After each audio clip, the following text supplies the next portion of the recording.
Colleagues, it's 1 o'clock, so we will be starting the meeting. The purpose of the meeting today is to be briefed as to the proposed library bill.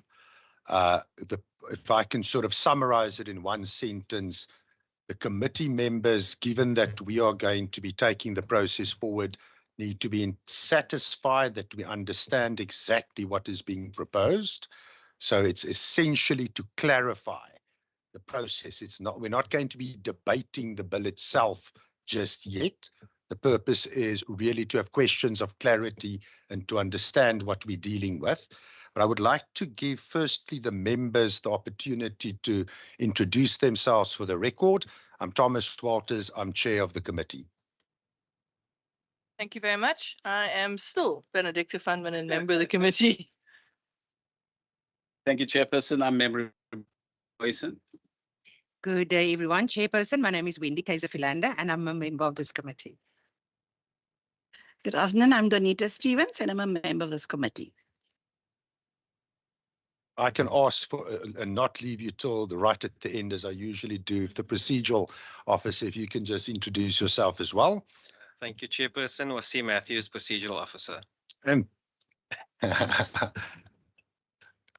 And yes, if we can start here on my right-hand side, if you can introduce yourselves as well. Good afternoon to everyone. My name is Shanaz Seria. I am a state law advisor in the Department of the Premier, Western Cape Government. Thank you. Good afternoon, everyone. As you can see, we've got the law on our side. I'm Peter Ihu. I'm with the Department of Cultural Affairs and Sport with Library Service. Good afternoon, everyone. It's Cecilia Sani, Director Library Service with the Department of Cultural Affairs and Sport.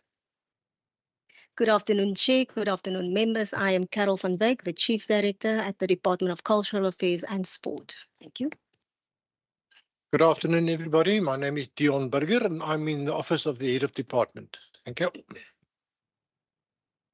Good afternoon, everyone. My name is Ben Daz. I'm the Senior Procedural Officer for the Standing Committee. Good afternoon, everyone. My name is Romeo. My surname is Mastor.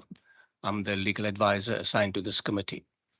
And I'm in the middle, not on anyone's side. Well, Mr. Marstorp, whenever I see him, I'm reminded of his brother who did an MBA with me. So very welcome, Mr. Marstorp. And I also recognize some faces from the Cape Town Carnival last week. Let me also acknowledge some observers from Salga that's in the public gallery. Thank you for your interest. We will definitely also appreciate inputs if you have further inputs. Perhaps not at this stage, we're still at the clarification stage, but certainly in terms of creating legislation that is good and lasting.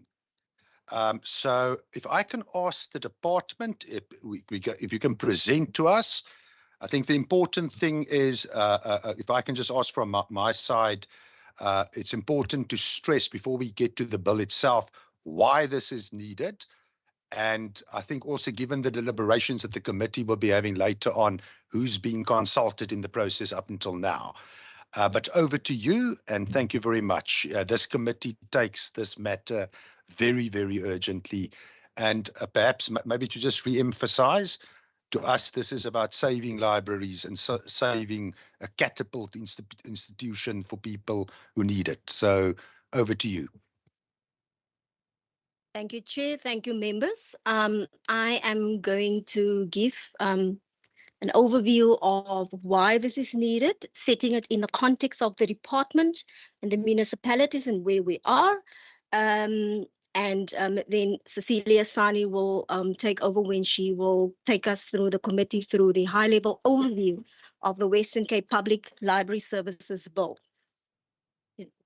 So that is the outline of my presentation. I will do the first three bullets, and then Cecilia will take over and do the last three bullets, and then we will all be here to, if there's any questions of clarity, to clarify that. So setting the context within the Department of Cultural Affairs and Sport, members, at the heart of the work that we do at the Department of Cultural Affairs and Sport is our vision, which is a socially inclusive, which means that regardless of the background of anyone in the Western Cape, their background or their circumstances, they should have equal access to opportunities that the department provide within the sector of sport, arts and culture. We also foster a innovation, problem solving and adaptability through being creative, being active and so forth, ensuring that we do have a connected Western Cape.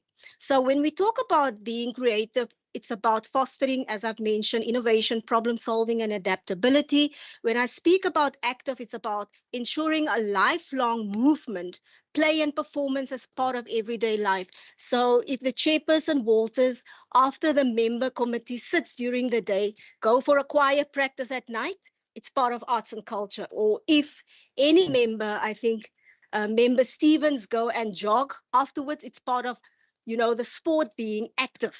And when we bring people together, it's through the processes and the platforms that we created to build a strong, a healthy, a safe and a resilient communities within the Western Cape. So to bring our vision, a socially inclusive, creative, active and connected Western Cape to life, we create opportunities for inclusiveness and equitable environments to facilitate access to opportunities in our arts, culture, heritage, recreation, and sport for everyone. We promote mass participation through pathways. Pathways is normally opportunities that are being promoted for everyone to participate in it, to a personal well-being, health, lifelong learning, and excellence through their life course. Through partnerships, of course, we create sustainable, innovative delivery where we unlock the reader, researcher, inquirer, artist, as well as the athlete within everyone to build a cohesive, curious, empowered communities that contribute to a physically and psychological safe society. And then we provide the building blocks for social cohesion and the prevention of conflict, fostering hope, joy, and transformation in all that we do. So we basically say that we are the Department of Hope, Imagination, and Joy through art, sport, and culture. Good afternoon, member Gwen Su. I hope I pronounce you. I'm trying. Gwen Su. There we almost there. Okay, so in the work that we do through our vision and our mission, we also do support and enhance our library services within the Western Cape. And this we do as library, our public library services being one of the pillars of our mission. Our libraries are gateway towards information and knowledge, and it offers opportunity for lifelong learning. So the library services aims to create a library and information services which is free, equitable, and accessible. It provides for the information, reading, and learning needs of our people, and it also promotes a culture of reading, library usage, and lifelong learning. And the work of our public library services directly commits to what the reading crisis is that has been found by the Progress in International Reading Study, which is an international benchmark study, the PEARLS 2021, where they found that 81% of South African children in grade 4 cannot read for meaning.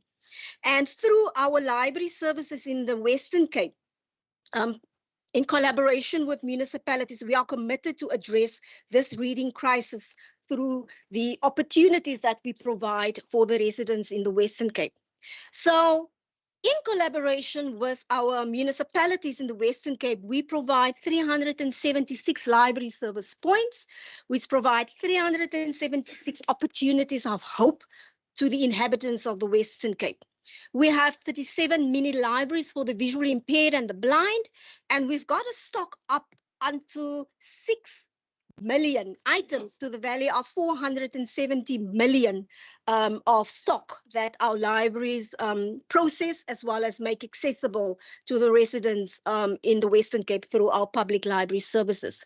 With that, we've got access. We provide access to 229 rural libraries, of which we provide 1,428 workstations. And in some areas, it is the only internet that's available to a community. So the Metro also provide internet access to 104 libraries through SmartCape, and the department directly funds 896 municipal staff, of which 240 posts of funding are provided through the MRF funding, as well as 656 through the conditional grant, the Municipal Replacement Fund. So why the need for the new legislation? And members, if you allow me just to take you back a step back in locating where libraries come from and where this have come from. So libraries have had a long history in working with municipality, where they provided support from other levels of government, So in 1818, and that's how far we're going to go back, Lord Charles Somerset established the first public library through the tax on wine. And I think that's why when writers write the very creative, you know, when the wine flows and the creative juices goes.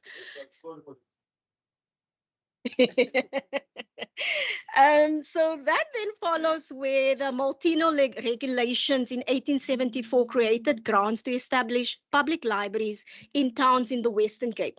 So for more than 2 centuries, the libraries have worked through municipalities in terms of its establishment. We then moved to 1955, where the Provincial Library Service and the public library service was shared between the Cape Province and the municipalities. And this year, members, the public library service are turning 70 years old. That's how long the history of public libraries is within the Western Cape. And there has always been that collegial and relationships between the municipalities and the province. In 1981, the provincial ordinance consolidated then a legislation and cooperative relationship between the province and municipalities. This led to municipal contribution, which was funded from the revenue that municipalities have generated. And then through the 1981 Provincial Library Service Ordinance, libraries became a funded mandate. We move on to 1994 to 1996, where we now have a constitution which assigned public library services to the provinces. And while the shift has been done in 1996 for provincial libraries, the funds did not follow the function. So now we have the public library services that are moved to province and the funds don't follow. This created the unfunded mandate with the assignment of library function as an area of exclusive provincial legislative competence. And however, I need to say that all municipalities in the Western Cape continue to manage and co-fund public libraries, and this became known as our unfunded mandate on library services. Following that, the province has always, since 2008, the province have always provided partial funding to municipalities via several grants. This is the conditional grant that we provide through the Municipal Replacement Fund and the Metro Library Grant, the MLG. And it created also now a situation where it is an underfunded mandate. So with the slide, members, you will see that the need for this legislation is created through the National Grant Framework, which requires the resolution of a functional assignment to municipalities by March 2025.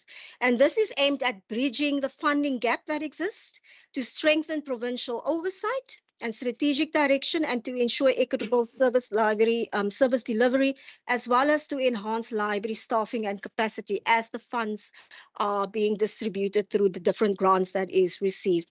There is a VAT risk of 270 million to municipalities that was created due to the provincial funding that's provided through the conditional grant, which attracts that.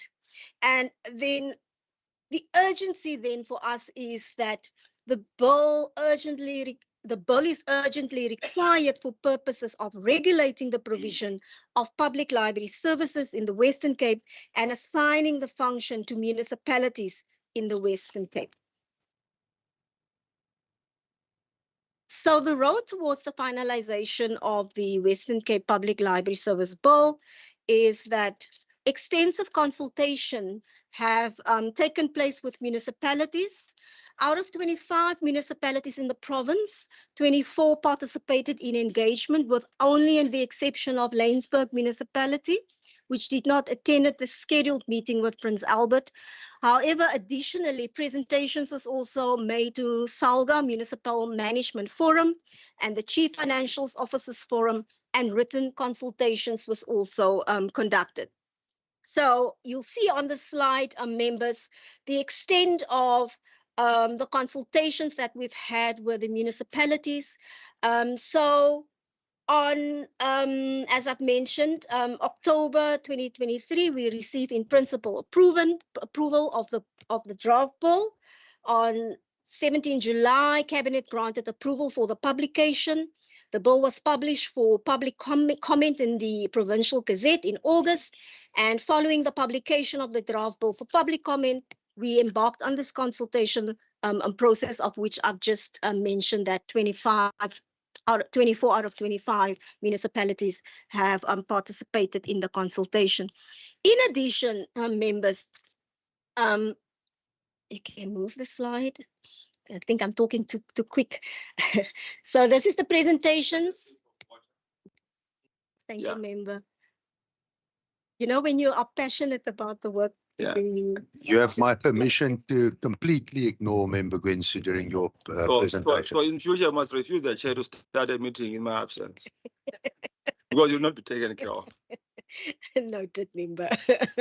Noted, chair. So we've made presentations to SALGA Municipal Managers Forum on the 20th of September. I remember it was at Pikkenierskloof, and I made that presentation with my colleague, Peter. And on the 26th of September 2024, we've also made a presentation to the Municipal Chief Financial Officers Forum.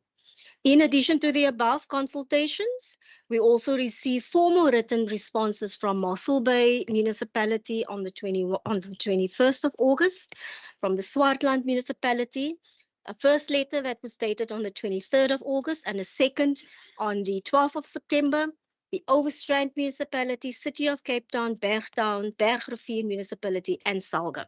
So in addition, members, I need to also say that the bill that you have before you, presentation with a clause by clause, which Cecilia will take you through, has been amended based on municipal feedback to ensure that the final version reflects the input of all stakeholders.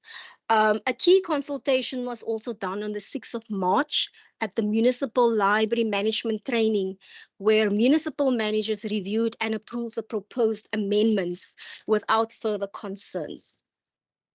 We can move.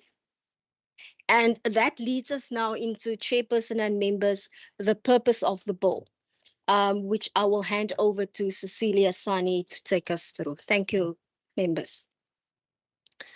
Good afternoon, Chair and members. So yes, as Dr. van Wyk said, there was really extensive consultation and a lot of work with legal services and ourselves to interrogate each and every comment, and that brought us to the bill before you now.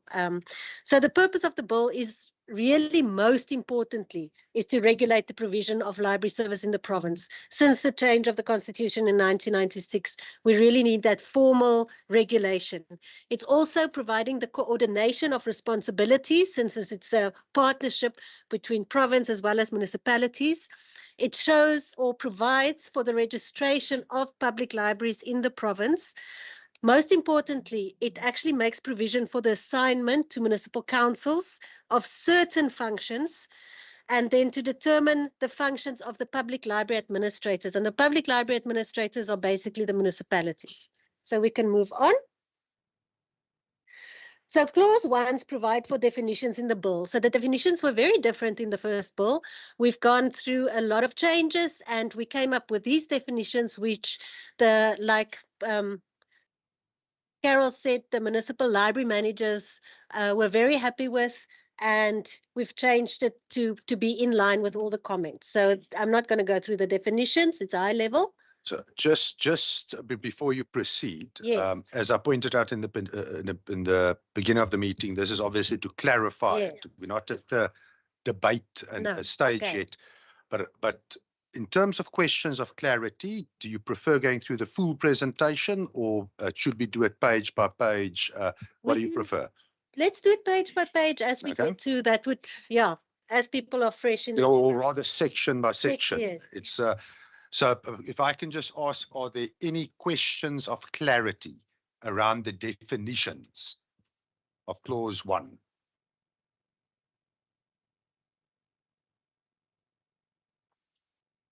Okay, please proceed. Okay. So on the earlier presentation, we are not going to engage with it. We can do that at the end as well, but the key purpose of this is that we understand the bill itself. Okay. We're not debating it yet, but Yeah. we need to be clear as to what it contains. Okay. So it's questions of clarity. Then clause 2, over to you. Yes. So clause 2 basically defines the powers and the functions of our provincial minister. And most importantly, his function is to provide a public library service in the province. Secondly, it's to look at promoting equitable access for persons with disabilities and other categories of persons historically disadvantaged. And also lastly, it's to develop guidelines for public libraries and public library services in the province. So this is quite straightforward, but that's just a high level overview. Any questions of clarity? Please proceed. Okay. So the functions of the head of department is stated in clause 3. So basically a function is to advise the minister on measures to promote public library services, to advise the minister on the creation of the guidelines. Then the tasks that are aligned to HOD directly, which is to provide and promote capacity development, to provide the financial assistance to the municipalities. It does indicate that he can visit the public libraries to ensure that they are compliant with the guidelines, to provide the equipment, and to enter into agreement with public library administrators. And the agreement basically will state the roles and responsibilities of the department, the roles and the responsibilities of the public library administrators, which is the municipalities, and then the arrangement for the allocation of the resources, which is the funding agreement between the HOD and the municipalities. And these agreements will be entered to every 3 years. So it's not one agreement forever and ever. So it will be revised with funding arrangements every 3 years. Questions of clarity? Proceed. Okay, so when municipalities or anyone wants to open a new library within the province, they need to come to the department and request and to register the library with the department. The HOD is the one that will make the decision about whether the library will be registered based on our guidelines, which is our norms and standard, basically looking at funding, capacity, resources, all those things. he would then, in written response, give a go-ahead, and then the library will be registered with us, and we'll allocate books, equipment, and all those things. If he does not agree about opening a library for whatever reason, it may be because there's a library just 2 blocks away and it's duplicating the service in a community, whatever the reason may be, he will then give the municipality a written response indicating why he's not agreeing to the registration. The municipality then has 180 days in which they can appeal the decision of the HOD, and the appeal is then taken to the minister, the provincial minister. And that is registration. Member van Midden. Thank you very much. I don't want to say I don't agree with registration because that's not where I'm going. But I want to know, what is the purpose of registration?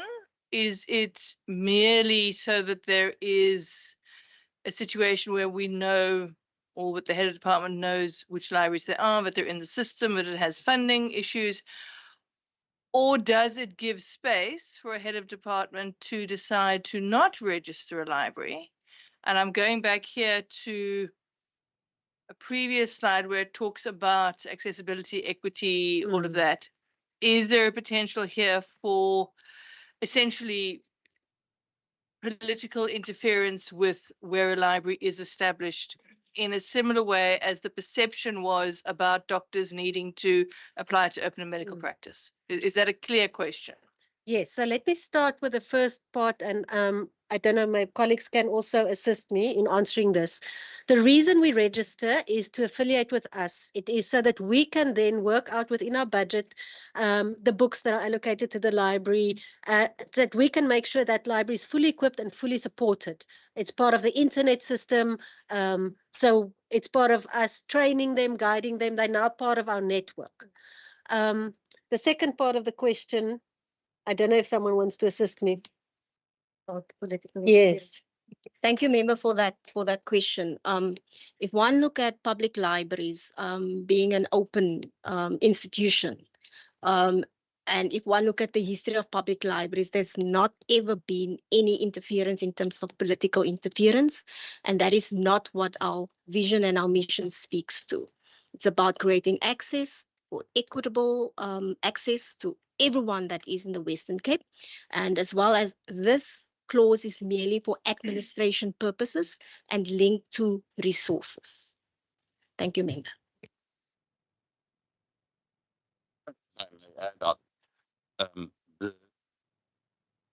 Cecilia did mention the guidelines, or then the norms and standards, which gives us a very good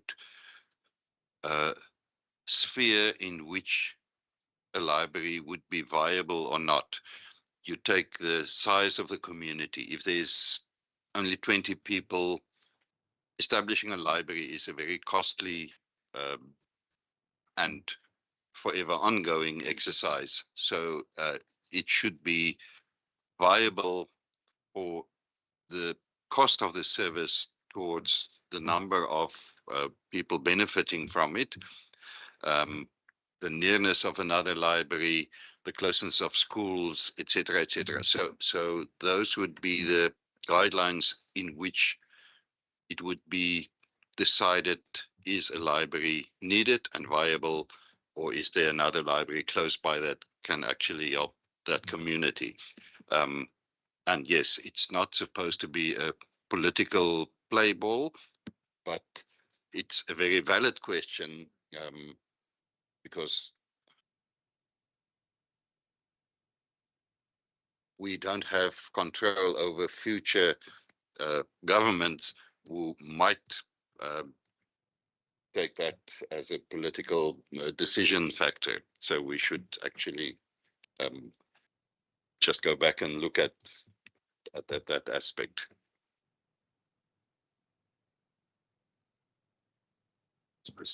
Thank you, Member. That's a very good question.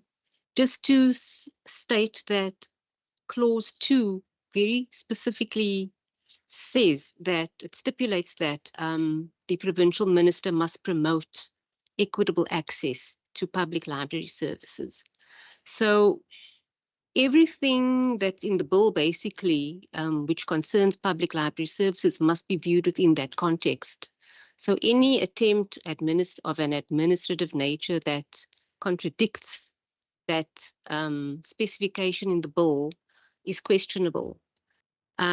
So viewed in that context, if we look at clause 4.2 of the bill, it sets out very specific criteria that the head of department must consider when evaluating an application for registration of a public library. So although these the set of 3 criteria do not speak directly to the requirement for the provincial minister to promote equitable access, it must still be viewed within that context, because that's the key. That's very key to the purpose of the bill, which is also in conformity with certain provisions in the Constitution, the Bill of Rights. So yeah, in that context, but the guidelines, obviously, once there are guidelines in place at the moment, but once they are developed and honed, they also need to speak to the principle under which, in terms of which public library services must be provided, and that is for the purpose of promoting equitable access. Yeah, so all these other criteria would then feed into that main concept. Thank you. I think you will notice that the committee, and by the way, I don't think it's a political issue. I think we all want as many kids in libraries as possible, developing aspiration and all the things that you're covering in your objectives there. But I think at this stage, we're not debating it just yet, but let's remember Mr. Matthews, if you can make a note there, what I take from the response there is, one is the potential risk of this actually closing down libraries. I don't see it, but we don't, as I said in the beginning, the purpose of what you're doing is to create a bill that will last, that is good legislation. So that's something we as a committee need to look at when we get to our own deliberations.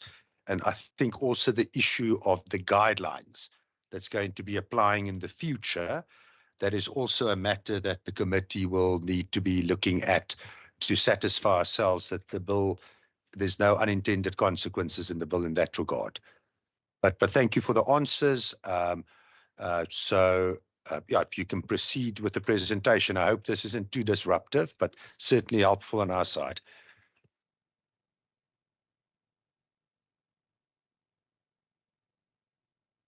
So the next slide is then clause 5, which is assignment. All that this clause does is make provision for the provincial minister to assign to municipal councils, in terms of a written agreement, all or part of the functions. An agreement we'll go into agreement with each municipality. Like I said previously, that would clarify the roles of them, us, and the funding arrangement. And this allows for that. And both those, where it comes from, allows for either partial assignment or full assignment. Colleagues, any questions of clarity? Member van Minnen? Sorry, I'm being a bit of a pain. Partial assignment, total assignment, is there provision for no assignment in, for example, if one has a very dysfunctional municipality that would then remain with the province?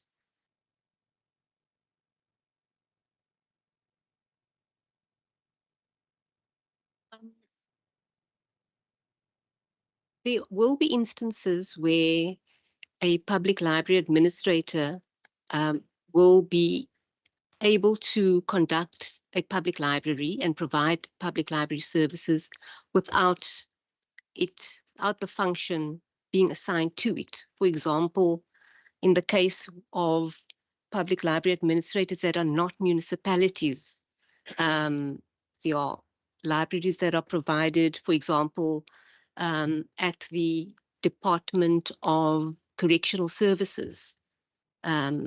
And it is the provincial government that supplies, well, the department that supplies the books there. So in that instance, the function is not assigned. But when it comes to municipalities, yes, they certainly are. So to answer your question quite simply, yes, there will be those instances where a function may not be assigned as such.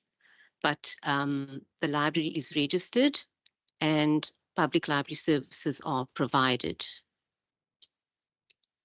And yeah, thank you, Sinas. So that explains for the non-municipal service providers. As far as municipal library service providers are concerned, the bill doesn't force assignment, it allows for assignment.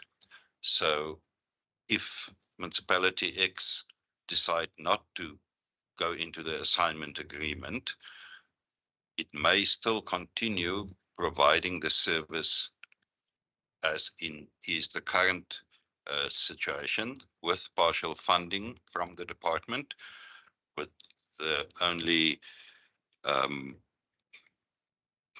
knock-on effect would be that that funding would then attract VAT. But yes, a municipality can continue as is at the moment without the formal assignment. just to be clear from my side, let's say we have a situation where the finances of a municipality is in turmoil and they need to cut. And there's a library that's part of an existing agreement and they want to exit an agreement because they don't want to spend funding on a library. It's, again, we don't need to debate it here. And Mr. Matthews, if you can also take a note of this, that we want to consider this as part of our deliberations. But what would an option be then if there's, let's say, a municipality in turmoil, they want to exit the relationship, they want to close down a library? Can the provincial government enter and take full responsibility in such a particular instance? We can most certainly. Whether we'll be able to then with financial resources is the other matter. So we did actually do 2 reports where we well, the one was done by Karen Harrison in 2007. We're welcome to share it with you at any point. And the other one was done in 2014 by DCAS, Provincial Treasury and Legal Services, looking at options. So if we do take full provincialization, so if we take over the service, especially in a case where municipalities cannot do it, the reports both indicated that that is the least preferred in this province, especially because the province is so broad and big, with our service points being so far, which will mean when somewhere in Merweville they want to buy toilet paper or change a light bulb, it all comes through head office in Cape Town.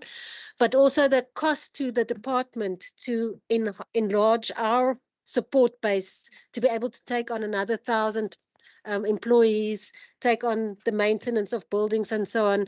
So it would increase the provincialization would increase our budget by about 70% in addition to what it would have cost full.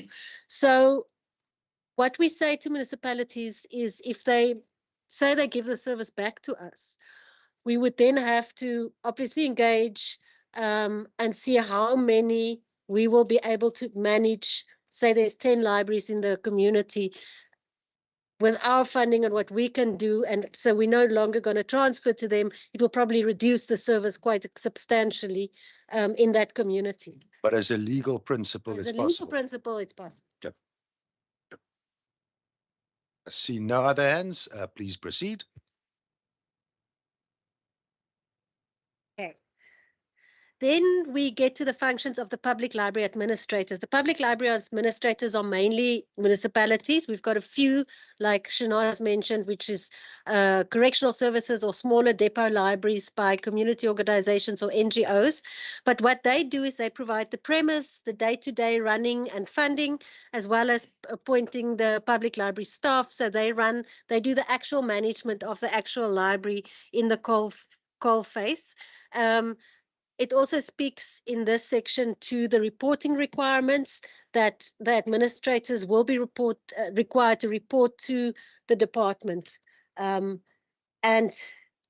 yeah, the last point to just clarify is we provide a library information management system. It's called SLIMS. You must have heard about it. But if libraries like, for example, the City of Cape Town that uses their own system, if they choose to do so, they may do so if it looks after our asset register like it should. And those are the functions. Questions of clarity? Member van Minnen. Thanks very much. This is getting into the meat of where I do have concerns. Okay, provide the premises. Presumably those need to be adequate premises. Provide the operating expenditure. What happens when a municipality goes under administration, or as some municipalities, unfortunately, has a complete financial meltdown and just doesn't do that, or provides very adequate operating expenditure? And then the staff, I presume this also means that the municipalities will be liable for appointing and paying the staff. Again, is that a matter of adequate staff, or can one see a municipality technically keeping a library open, but starving it of operating funding to the point where it is not actually functional? Can we just unpack that a bit? Because I'm very concerned, not, for example, in a metro, but, you know, if we're talking about Mabbeville, which somebody brought up, I don't think there is a library in Mabbeville, but there is. Of course there is. We visited it, but that one's actually a very good example of, you know, they just starve it of resources. So the result is that it's open maybe for an hour a week. So it's actually not really functioning. Can we just unpack that as an example? Mqwensu? I think I pronounced it correctly this time. Not yet. No, I want to build on the point because I like the points the fellow member is making, because as I was reading, as an issue I was grappling with, right? Will it be, put it differently, right? Will it be a size what?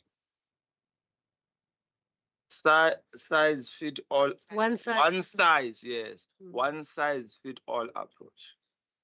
Given what appears as a rising precarity, or put it differently, instability in different municipalities.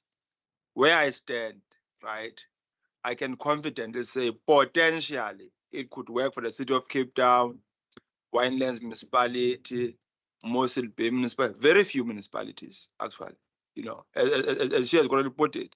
What about other parts, your Matsikama, your Central Karoo, etc., etc., your TWK, potentially your Hermanas, and so on, you know? So that I think that's the essence of what I mean of the two questions or three which she has been posing. I mean, she has been posing around this matter. Maybe if I just also can make an input there, you will notice this committee takes this very seriously. And also the reason we take it seriously is we also compare this to the stated aims. Yeah, you know, at the end of the day, we want a vehicle, obviously acknowledging and understanding the constraints that you have and the challenges you have as well, but a vehicle and a model that gets more people reading, get more people into a I call it a cycle and a pathway towards improvement and changing their stars, if I can put it that way. But again, we're not debating it. This is at this stage questions of clarity. But colleagues, I do think we have already interesting themes emerging that we will be engaging with as a committee. So this is incredibly useful to us. But over to you.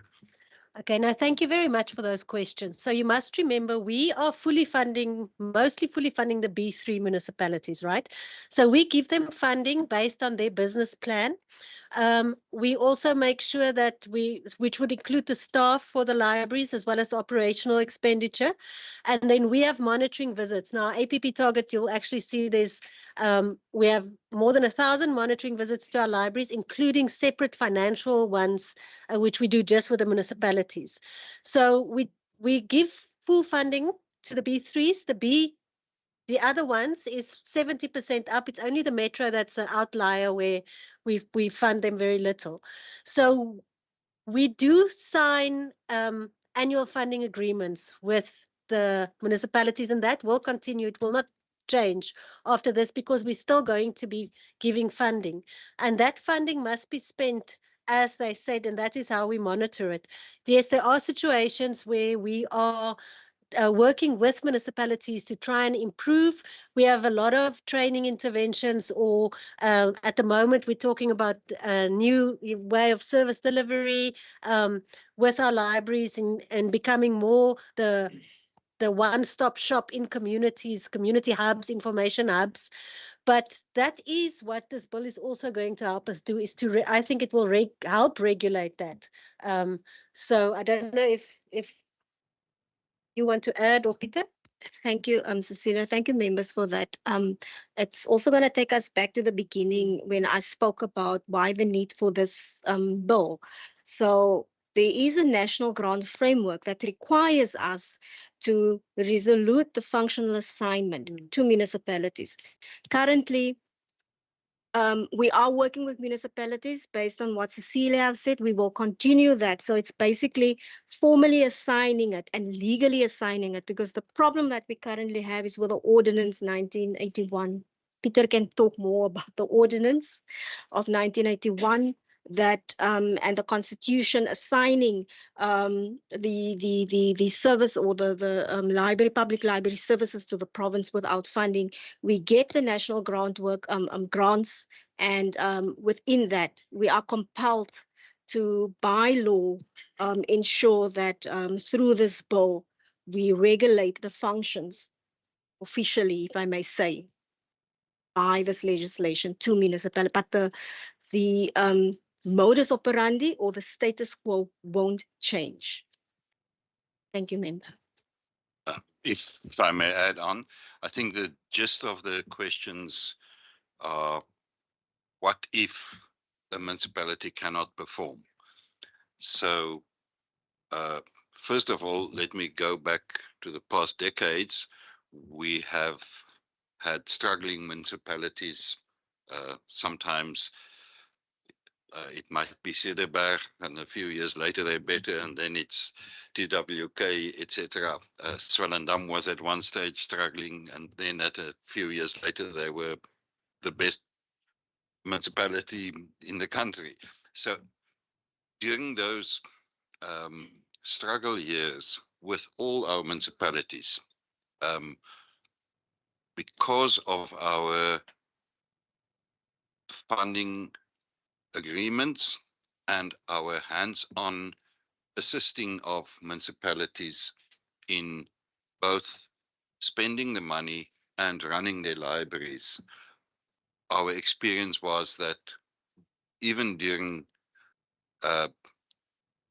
severe struggle periods with some municipalities, their libraries kept on operating functionally, sometimes not optimally, but always functionally. Even now, with TWK being under administration, their libraries are among our best performing libraries in the province. So the cooperation and the partnership existing between us as department and the municipalities have always overridden the internal municipal problems that did exist and currently exist. That's part one of my answer. Part two is, if like is the case at the moment, where funding is not optimal, and within municipalities and from our side, funding is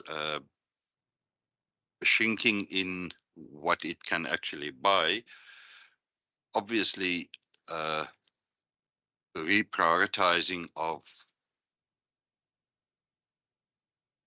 budgeting for your libraries within municipalities needs to take place. In some cases, it does mean fewer staff, lesser opening hours for the public, but in all cases, we work with the municipalities trying to minimize the impact of shrinking funding. If there is a case of a real, if a municipality, for example,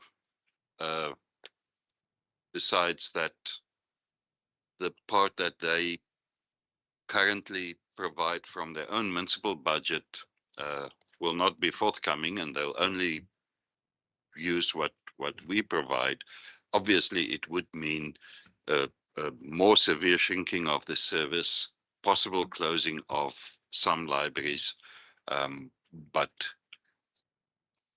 that would be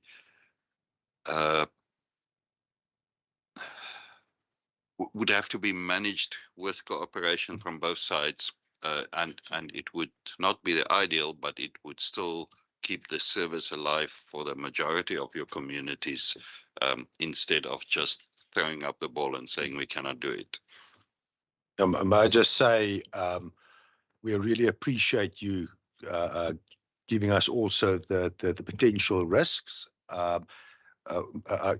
In case you wonder, you are not being your own department's call it dedication to make libraries a reality. I don't think that that's in question.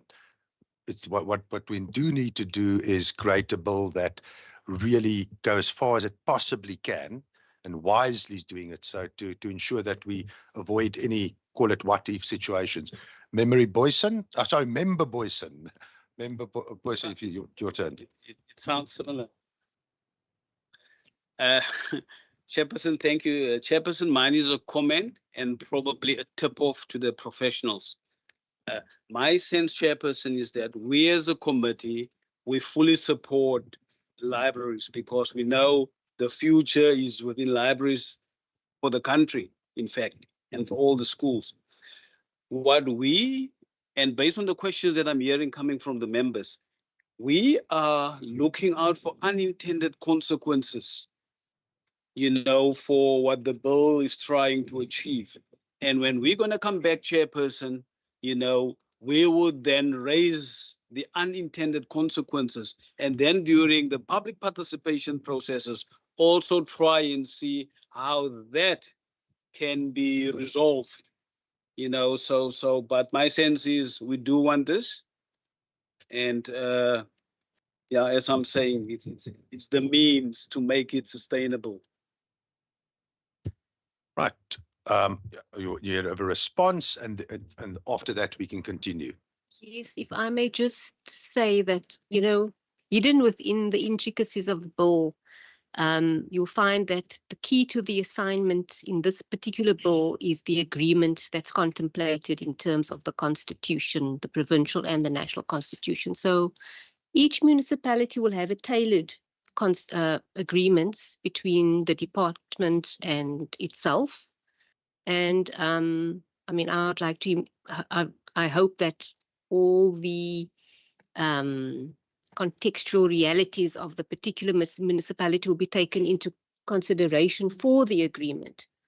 And since it is an assignment and there's an agreement and between two spheres, the Intergovernmental Relations Framework Act provisions kick in. So when there is a problem, there would be early warning signals. There's also the province's responsibility to support municipalities in their challenges and to make sure that they are performing their obligations smoothly in terms of the Constitution. So there's all that law around the agreement itself. It's not going to be a case of, I would imagine, practically where something breaks down and the department wakes up afterwards. There'll be this relationship that's founded on intergovernmental relations because that informs the assignment. So why perhaps I'm wrong, but the way I interpret what you are saying is under clause 5, when we're talking of funding arrangements for the municipality and the respect of the assigned functions, that's when we deliberate, a committee will engage to ensure sustainability on both sides. That's an example of the kind of thing that we will need to be discussing in the committee. to proof. So essentially what I'm saying is if a municipality signs an agreement committing X amount of funding, it's an agreement, and that means it has implications for their budget. Does that make sense? I'm a lawyer. I'm not a funding person, Chair. That's fine, but we as a committee will deliberate and we will find if we're on the wrong track there, then I think we'll soon find it out. But over to you. Thank you very much once again. Yes. Now, I must say thank you very much for all the questions. I think we're all actually enjoying this engagement very much because we've been working with the bill so much and we've spoken to municipalities, but you're bringing up things that we might not have actually even thought of. So we are very appreciative of all the questions. Please continue. So we had clause 7. Basically, clause 7 reaffirms that public libraries is a free service. So that stays. Municipalities cannot charge for people to access our public libraries. They do, however, have they can charge for things like photocopies in the libraries or overdue fines or things like that. What this bill says is that we may impose maximum charges. So how much a municipality is charging has always been up to them. But if we see that there is a small municipality that now all of a sudden people have to pay like 25 Rand for 1 page of printing and things are not doing well, then we can come in and say, okay, no, we're imposing this as the maximum charge. You cannot charge more than this for an overdue book or something like that. But it just reaffirms it's a free service. Questions of clarity. Member Gwensu? Yeah.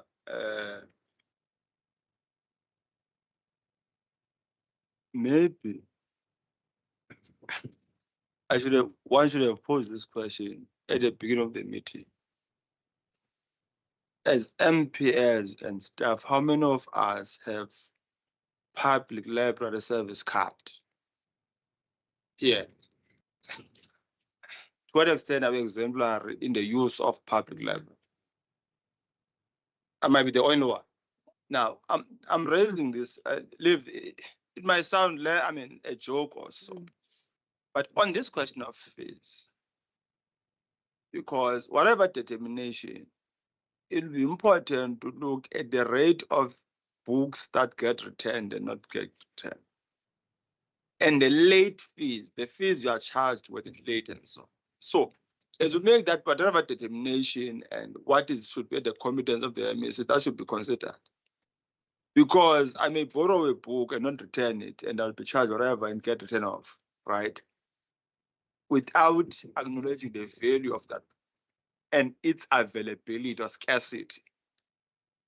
Because scarce books are found in libraries.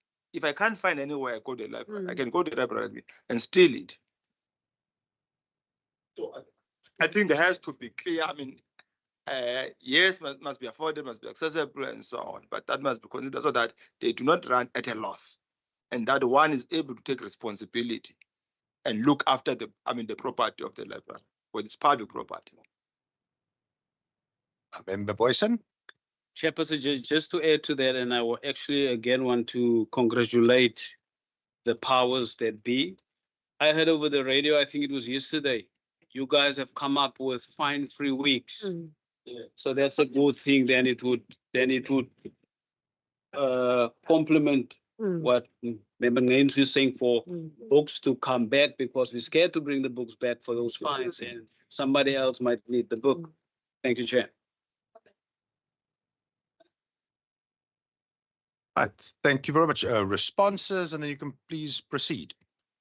I don't think I have a response. It's noted. Your comments are noted. Thank you very much. On Fine Free Week, I can say that last year we had a presentation with the City of Cape Town, and they indicated, was it 6 million Rand or 6 million Rands worth of books were returned in Fine Free Week that they did last year. So it's for this week is South African Library Week.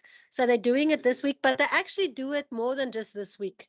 If you keep your eye on social media, they will say like, "Oh, Amnesty Day." On a lighter note, I owe the library for rent. When I was reading it, they said, "No, wait for the library week next week." I said, "But I have to make a contribution to the state and pay this when I'm working." Yeah. should be prosecuted. Okay.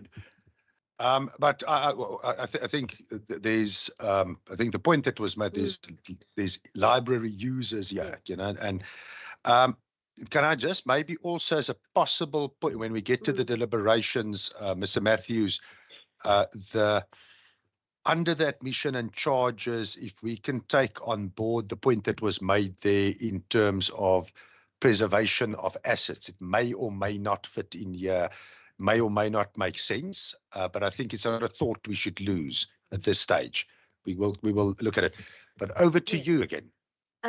I'd just like to make a comment on that. We are with the bill, after the bill is promulgated, there will be regulations.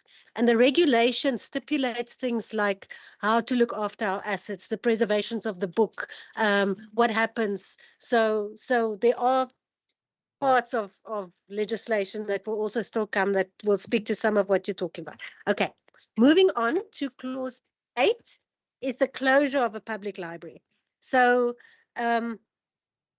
a public library can be closed for various reasons. So it might be closed temporary, say for long because there's been a fire or roof collapse.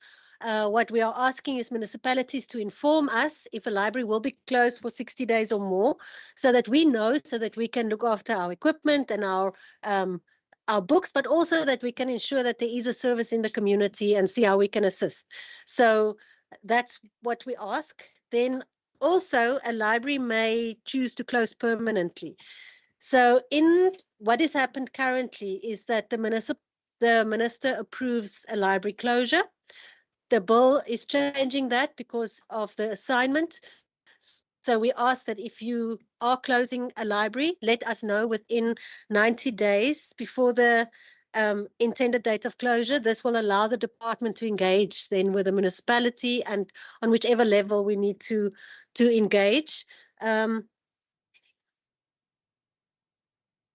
Yeah, so the example of closures. So we've had a closure recently, and we have a mobile service called the Pebbles service in Overstrand areas, the Hermanus, Cederberg, and so on. Yes. So Pebbles has been working with us. We've been giving them a lot of our stock and providing support.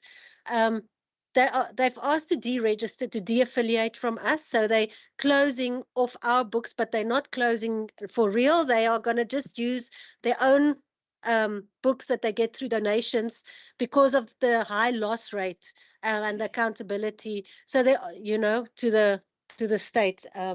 Yeah. So I don't know if there's anything else you want to mention under closure. No, I just wanted to link clause 8 with the clause that the members have spoken about in regard to if a municipality is under what? Administration and all of that. So clause 8 and that needs to be read in conjunction. But I want to also reiterate in terms of what we have presented previously is that our current model is that we do fund municipalities through the 3 grants, and we are not basically looking at, you know, your municipalities closing libraries in that regard. It's mostly also libraries that has been established in the private capacity and that have registered with the university, with the department. For instance, sometimes a library is on a farm, a new farm owner takes over the farm and they don't want the library there. So then they would want to close. So in instances like that, just wanted to note that. Thank you.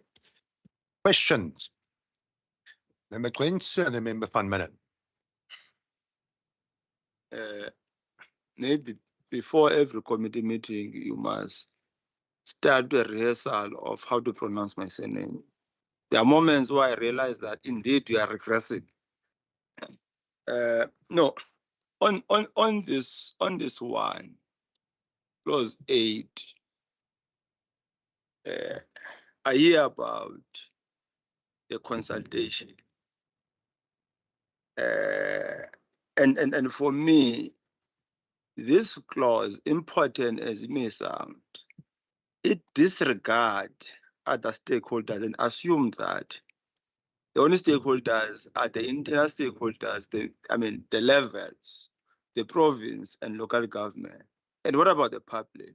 What about the users in respect to either consultation or notice? Therefore, as part of deepening democracy, there has to be an element that also talk to the public users, in whatever form. It may be a notice, so that they may be aware of the possible closure for whatever reason. So that's the issue, Chair, which I felt that it was necessary to be considered here. I'm not sure as to perhaps whether didn't you think about this? If you did, why is it not included? Thanks. Member Matthews, Mr. Matthews, if you can also take a note for our deliberations, the nature of public notices and consultation around this. Member van Minnen? Thanks. So this really goes very much to the core of my concerns about the assignment. And I understand what has been said, and I'm really grateful for that. But essentially, look, I come from the Metro originally. So also I'm used to working in an environment where there's very little funding for libraries. Okay, so what happens in the smaller municipalities is not that clear to me. My concern is that with assigning libraries to municipalities, and we know that we do have dysfunctional municipalities, not so many in the Western Cape, but it does happen. I'm deeply concerned that those are the jurisdictions where people are really vulnerable, where they need library spaces, where they need access to libraries, and that the unintended consequences of this bill will mean that over time we're going to lose those libraries for various reasons. So my question here, it really pertains to 8.3. Is there a list of reasons for libraries to be closed, or is there potentially a space for a public library administrator under the auspices of a municipality to decide, well, libraries frankly are an easy target when it comes to funding allocations, to shut those libraries and then in that way stop people getting access? That's really my big concern, and that's my concern about the entire bill. So that's why I'm hammering on this particular point, and that's what I'm looking for reassurance on. Thanks. Kaiser Philander? Chairperson, thank you. I'm actually covered by the element of community participation in the entire process of closing libraries down. And I note that you've asked the procedural officer to note that in order for us to take forward in our deliberations. Thank you, Chair. Over to you. Yes, you are correct, Honourable Member. The public must be consulted. My is not that good. Maybe you can put on your megaphone. No, I was saying, finish your sentence. Honorable Member Nenzu. Thank you. He missed the beginning of the meeting because he was late. We said we can pronounce his surname in any way we like. I hope, Chair, that he knows my surname. No, but please proceed. Thank you. Yes, the fact that the law stipulates that the public must be consulted when it comes to the closure of a public library, the fact that that is not in the bill specifically doesn't mean that the bill does not take cognizance of that reality in law. So what you're referring to is the right to fair administrative action. And those stipulations are contained in the Promotion of Administrative Justice Act and the regulations. So this bill doesn't necessarily exclude all of the provisions that are contained within the Promotion of Administrative Justice Act. But as a minimum, in terms of this bill, those consultation processes must take place. However, it does not exclude the fair and just administrative processes in terms of the Promotion of Administrative Justice Act. So those processes could very well happen, but the requirements of the bill are the requirements, and at a minimum, they must be sought to be complied with. I hope I've answered your question. Thank you, you covered the legal aspect. I'll try to answer on the practical. What are the reasons for libraries to close? So there are some very real and practical reasons. For example, some years ago, we built a new library in Citrusdal, which combined the services of the then two libraries in town. So we officially had to close one library.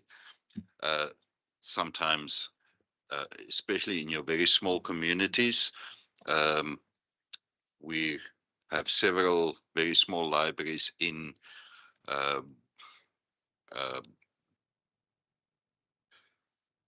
areas where, for some or other reason, changes in the economy, whatever, people move away. So the bulk of your community that was served by the library has moved away. So it's not viable anymore to keep it on, or the school close to the library closed down. The education department decides to close the school, and your feeding users of the library moves away, and then we decide to close the library. Unfortunately, there's obviously also a financial reason why a municipality can decide to close a library. And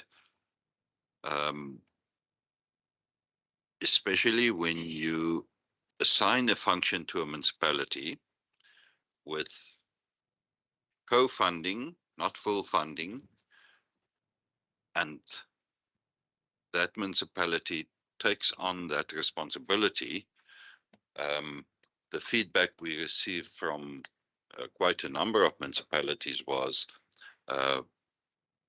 the right to decide to close a library should lie with the municipality, not with the minister, because they take on the responsibility with the budget, and they cannot sign for a service which possibly they could not afford 2-3 years down the line. So they must have the power to decide to close a library because of a funding situation. Thank you very much. Thank you. And then we move on to delegation, which is clause 9. Basically, it just enables the provincial minister to delegate power to the head of department, and the head of department to delegate any power or duty conferred to him or her to an employee. What's very important to know, and then it just indicates how in writing and all the details. But what's very important to note here is the power of the provincial minister to make regulations may not be delegated. So the provincial minister will make the regulations that comes with the bill. Questions, colleagues? Okay, no questions. Please proceed. And then we move on to clause 10, which actually then talks about those regulations. So maybe I can just note here that we are in the process of drafting them. We have been drafting them with the municipal library managers, and they will come very shortly after the bill has been promulgated.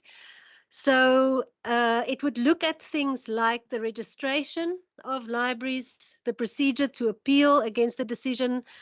It would look at the management of the department's assets, the liability for loss and damage of the assets of the department, and more details on charges, the access and use of information services, access to public libraries and conduct in public libraries. So, but this will be finalized with public libraries administrators. Questions, colleagues? Member van Midden. It's more of a technical question. The devil's often in the detail. Those regulations often are very, very important. Will the committee have sight of those regulations? What is the process there? There's nothing in the bill that allows for that to happen, for the regulations to come to the committee, because the provincial minister has the executive authority to sign them without consulting the provincial parliament.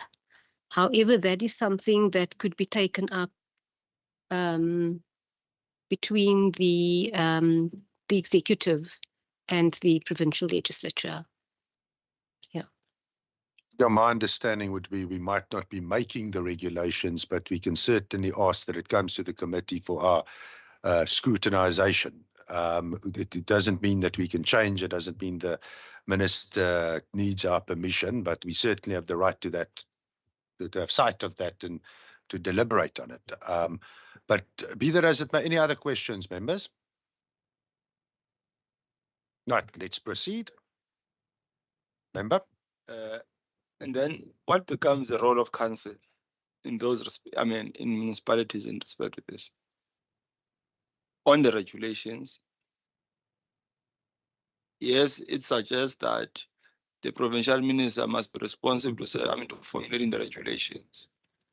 Then what about the municipalities? To what extent will they be involved or be aware about the process? Maybe I can respond to that. So clause or subclause 2 of 10 clearly states that any matters affecting the public library administrators in finalizing this regulations must be consulted with them before it's finalized. So we're not doing it in our own, it must be engaged with municipalities.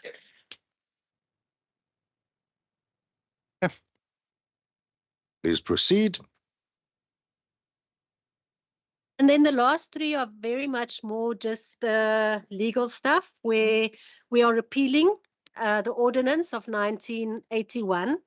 We have extensively worked through those things that are still out there, which is the regulations regarding free provincial library services published under notice, provincial notice in 1980, as well as the province of the standard library bylaw. And we've noted there's 2 things that we would like to not repeal completely. So it's stated clearly under clause B and C that in terms of clause 12A, public libraries that are currently registered with the department do not need to, that's the one, they do not need to apply for registration, sorry. So all our public libraries will be registered as soon as the bill goes through. But 12B, there's some financial implications. So the one will remain operative until the new publications are published, and the other one in clause C would be for 3 years. But Shanaz would be better with explaining these ones because it's very legal. Yeah. Yes, thank you very much. You'll note from the clause on transitional provisions 12B that those 3 regulations in the regulations regarding the free provincial library service, they are being retained. So these regulations actually speak directly to the kinds of questions raised earlier about assets of the department, the books, the equipment, what happens in the event that they are damaged. And so these regulations speak to the requirement for the what we now term the public library service administrator to pay back in the event that, for example, if a library closes, equipment must be returned. If equipment is damaged, there must be compensation for that, and the equipment ought to be still returned. So those specific regulations are being retained for that very reason, as a transitional provision pending the publication of fresh regulations in terms of this bill. So we need that in the interim to ensure that, the money will be paid back if it needs to be paid back. I won't take you through those specific regulations, but whoever needs a copy, we can gladly send you a copy of those regulations to scrutinize and see what is being retained. And then we have the standard library bylaw. Now, this bylaw is important because it provides for important things like becoming a member, a borrower of a library, issuing you with a card, fines. It gives it's actually a standard library bylaw, which means that it is a bylaw that was prepared by the then administrator of the province, today known as the Premier, who promulgated this bylaw to determine all the operational, most of the operational requirements for libraries, fines, borrowing, becoming a member, what happens if you live outside the jurisdiction of your nearest library, that type of thing. We can also send you a copy of this bylaw if needs be. So that is being retained because it's a standard library bylaw, which means it applies to all the municipalities at present. And so once the transitional provisions state that this bylaw will be can remain operative for a period of 3 years, 36 months. And the reason for that is to give either the municipalities the opportunity, once the assignment goes through, to prepare their own bylaws, because in terms of the Constitution, they will have that power under Section 156(2) of the Constitution. Once you assign a function to a municipality, they then have the right to come up with their own bylaws. So under the ordinance at the moment, they cannot create a bylaw because the function has not been assigned. However, there are bylaws in place and those remain, but this standard library bylaw is important because it applies across the board. And it also gives the provincial minister the opportunity to also publish a standard library bylaw for all municipalities in case it's too much work for the municipalities to do their own bylaws. So there could very well be a standard library bylaw, obviously prepared in consultation with municipalities, to regulate the operational matters that are currently being regulated by the standard library bylaw. But obviously this standard library bylaw does contain a few provisions that are a little bit outdated. And so we do need fresh legislation that's more modern and that speaks to the Bill of Rights. Questions, colleagues? Member for Minnan. Just on the issue of standard bylaw, which I presume would act as a default bylaw in the event of a municipality in 3 years not passing a bylaw. Would that standard bylaw have to be passed by the individual municipalities, or is there the authority at the provincial side to pass it provincially so it would apply as a bylaw?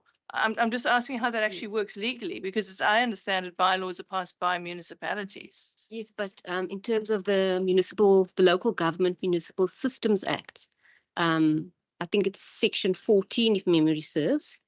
It allows the provincial executive to pass a standard bylaw. So sort of a default bylaw in case the municipalities don't have bylaws of their own. That's the underlying principle. Colleagues, any other questions? Proceed. Thank you very much. Okay, next we're going to take you through the Financial and Fiscal Commission assessment.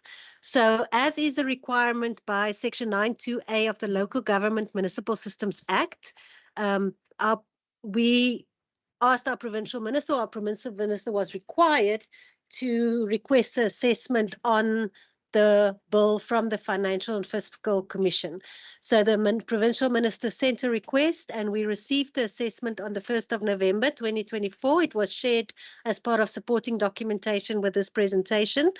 They had 3 recommendations, which I'll give you the recommendations and then I will talk about our responses to the recommendations. So the first was just that they indicated they support the upgrade of the regulatory framework. The second was that they do note that there's a definite negative financial implication for municipality. That is significant it's evident in the significant underfunding of the function, and they recommend that municipalities exercise caution when agreeing to deliver the public library service on behalf of the province. And then the third one looks at the VAT, and it notes the financial implication associated with the potential VAT payments, that it presents a financial risk to municipalities. So the full assessment was provided to you. So just, yes, do you want to, oh, sorry, I thought you wanted to ask a question. Yeah. All right, apologies. So look, we do agree that the municipalities have to consider the financial implications. But we do want to reiterate or to state that the municipalities have had to support and co-fund this service for nearly 3 decades now, since the adoption of the Constitution. And this new legislation is not adding a new financial burden onto municipalities. So we're not saying, okay, once the legislation is in place, this will add so much to your, it continues the co-funding, it continues the way that we are currently working, and the status quo remains. And then with regards to the VAT issue, the department will definitely support Provincial Treasury and those that are negotiating currently with National Treasury and SARS. So we note and we support. It's not within our ambit of control. So I'm not sure if we should just continue or. I think let's do it by exactly like Yes. we did Okay. the step and what the response was. Any comments on the FFC assessment and responses? FFC, anything there? Thank you very much. You can proceed. Okay, so we also need to address questions which I've raised, which was in the Provincial's Minister's letter to the Standing Committee on the 18th of February, but I thought we will just discuss it here in case you have any questions. So we need to speak to possible financial liabilities or risks after the 3-year period. So here, once again, basically what we are saying is the assignment agreements we are doing with the municipalities are for a 3-year period. But after the 3-year period, the co-funding will re-enter into agreement.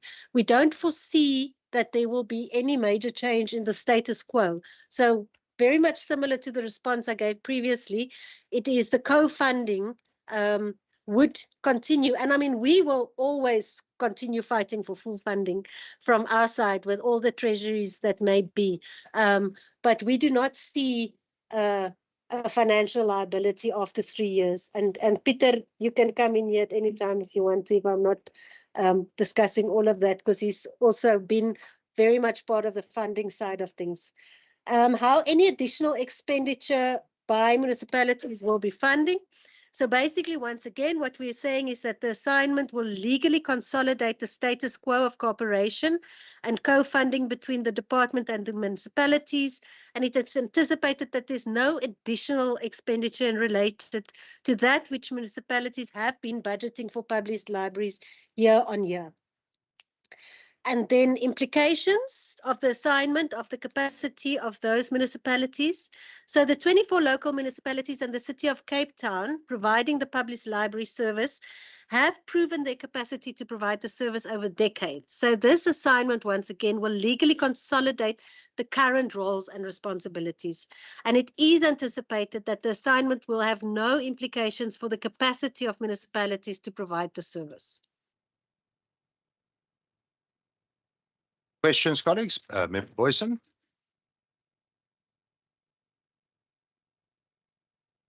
Thank you. Chairperson, with the co-funding, we understand the co-funding, but out of experience out there, there's always been seen as underfunding. How is that playing off these days?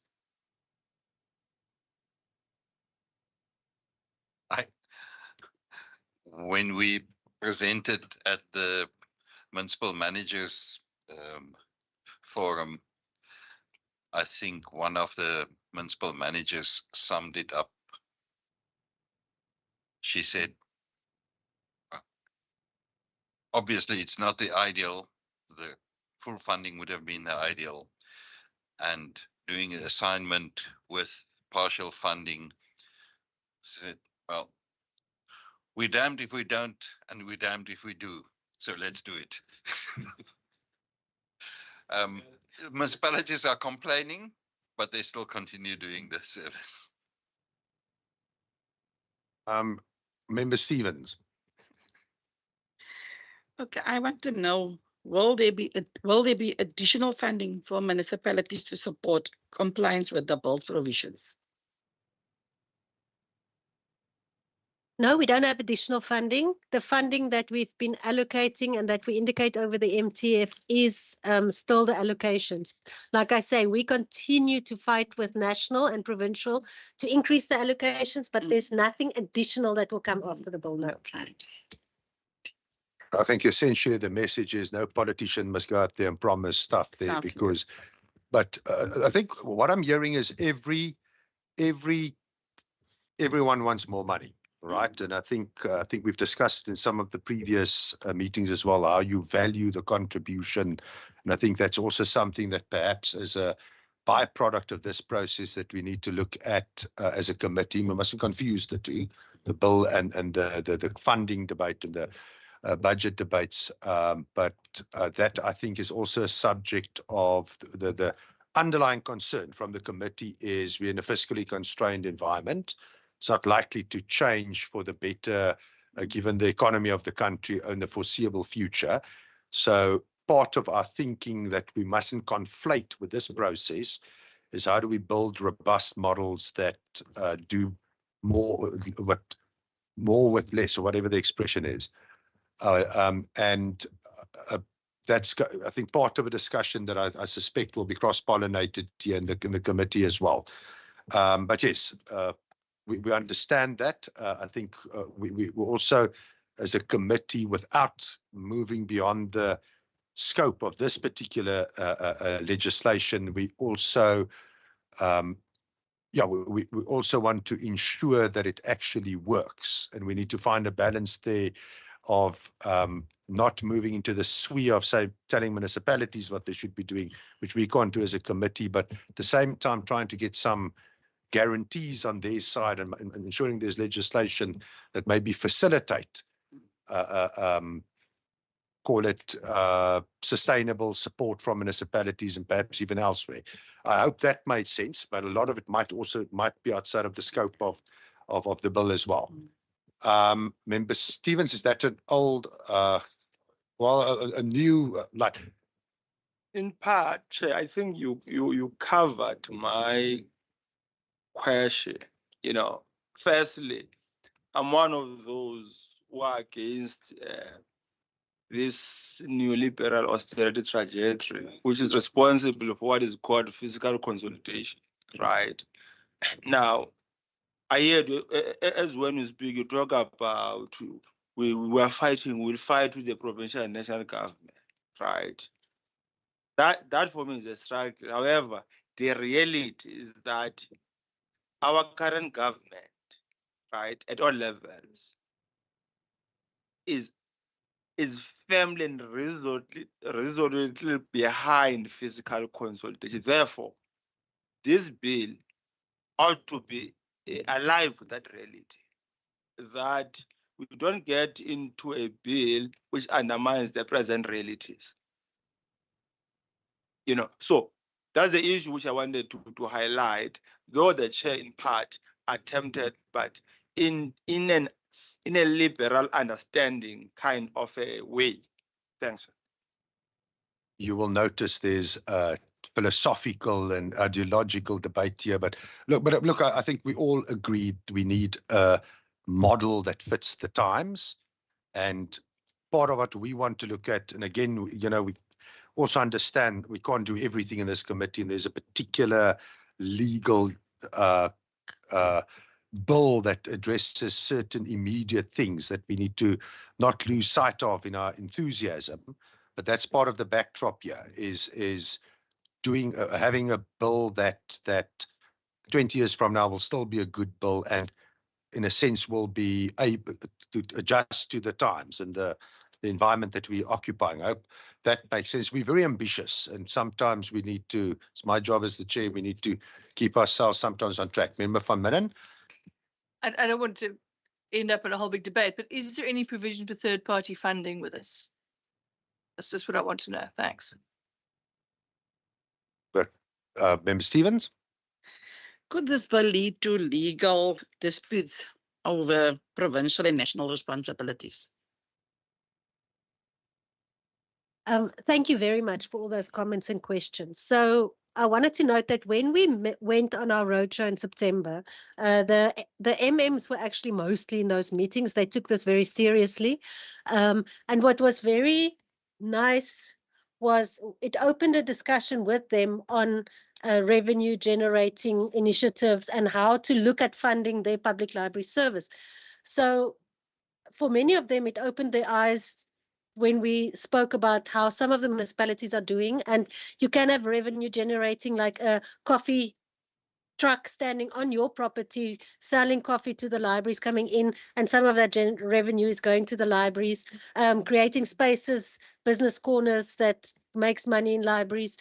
We also spoke about how in Tewaterskloof, they actually had this fantastic model where the library service, as well as the community development unit and the, what do you call it, the outreach, they actually work together, and they are using the libraries as their outreach to the elderly and the children. So they're mixing budgets there. So there are ways that we're trying to encourage municipalities to look at things. Even the community arts centers, it's funded, local government funded, and they can bring it into the libraries and see how they, so it's also part of what we're doing with the looking at library service delivery models. But we're forever engaging municipalities on how other revenue streams they could be looking at, or how to manage that shortfall in their, whether it is will open any legal issues between provincial and national. I do not believe that would be. Well, to be honest, that question hasn't been considered. So I think we'll bear it in mind. We'll consider it and then revert at a later stage. Then I would like to make, just to the committee, 2 practical suggestions. Again, Mr. Matthews, when we deliberate on the bill itself as a committee, we can look at third-party funding and call it support, and also interdepartmental cooperation, whether that fits into the bill. Now, before our legal advisors get very worried that we're going to be creating 7 different bills at once, we are aware of the focus we need to have here in the committee, but some of these, even if it can't be imported into the bill itself, might be part of our committee work going forward as well. But those 2 matters, if we can also look at it when we consider the bill, and then the issue that Member Stevens raised, I think that's something we can just, during the course of our deliberations, that I think is a matter for our legal advisor as well. If there's any potential there of this somehow being unconstitutional, or, you know, that certainly doesn't look like it to me, but that question is there's something we must have in the back of our minds. I think there's still a little bit to do from your side. Very, very small, and then Dr. van Wyk will close. So the last one, I think, okay, second last one is the nature of assistance and support that the department will provide the municipalities. So what we provide currently and will continue is very much strong focus on capacity development, skills development, educational development within the public libraries sphere. We train the public librarians, we train the public library municipal managers. A big part of what we will continue to do. It's also the subject to availability of funds, and as agreed with municipalities, continue to provide the financial assistance. Very big part of what we do is the review, selections, procurement, and processing of our books, making it available across the 25 municipalities. We are providing the information management system for them to be able to issue the books and manage their whole asset base. as well as giving the computer equipment, the free internet, and providing guidance and support regarding any matter, basically. And lastly, there's the tax ruling that came about, which we also gave to, oopsie, there we go, which we also gave as a supporting document to the committee. And basically the binding ruling states that the grant is seen as vatable. It is, I'm not going to go into the legal wording here. The grant is seen as the municipality is doing a service on our behalf. So it's been found that it is seen as having to be vatable, which means 15% of our transfers would then go to VAT, or 15.5 or 16, whichever it was decided on. So very importantly, what this bill and what assignment will do is it formalizes, it takes away the VAT risk. So VAT will not be payable. Then we can go ahead and transfer our funding, and it will be the full funding, and they don't have to pay 15% back to SARS because it's been regulated and formalized. So essentially, colleagues, just you will recall, that was one of the reasons we originally brought this to the committee. What we don't want is an unforeseen or unplanned financial hit, especially in financially vulnerable municipalities. And in the process, I remember about 50% of our libraries are at risk of closing, just see financially, if this bill, that if we don't conclude with this bill in a responsible time period. So there's urgency here, but I think we've discussed that part in the committee as well. Colleagues, any questions? Thank you, Chair. Actually, it's a question of clarification to Member Stevens. I'm not sure I understood the question correctly. The question that related to the potential for conflict between provincial and national regarding this bill, was it in relation to the issue of funding or the issue of competence? Both. Well, on the issue of competence, legislative competence, we can safely say no, there's no conflict whatsoever, because the provincial minister has the legislative competence in terms of Schedule 5, Part A, to make a law on libraries other than national libraries, so that's provincial libraries. So there's absolutely no question of a conflict there. As to funding, well, I'm not able to answer that question. I think it was covered from what I think it was quite extensively covered. I think let's conclude with your section. Yeah.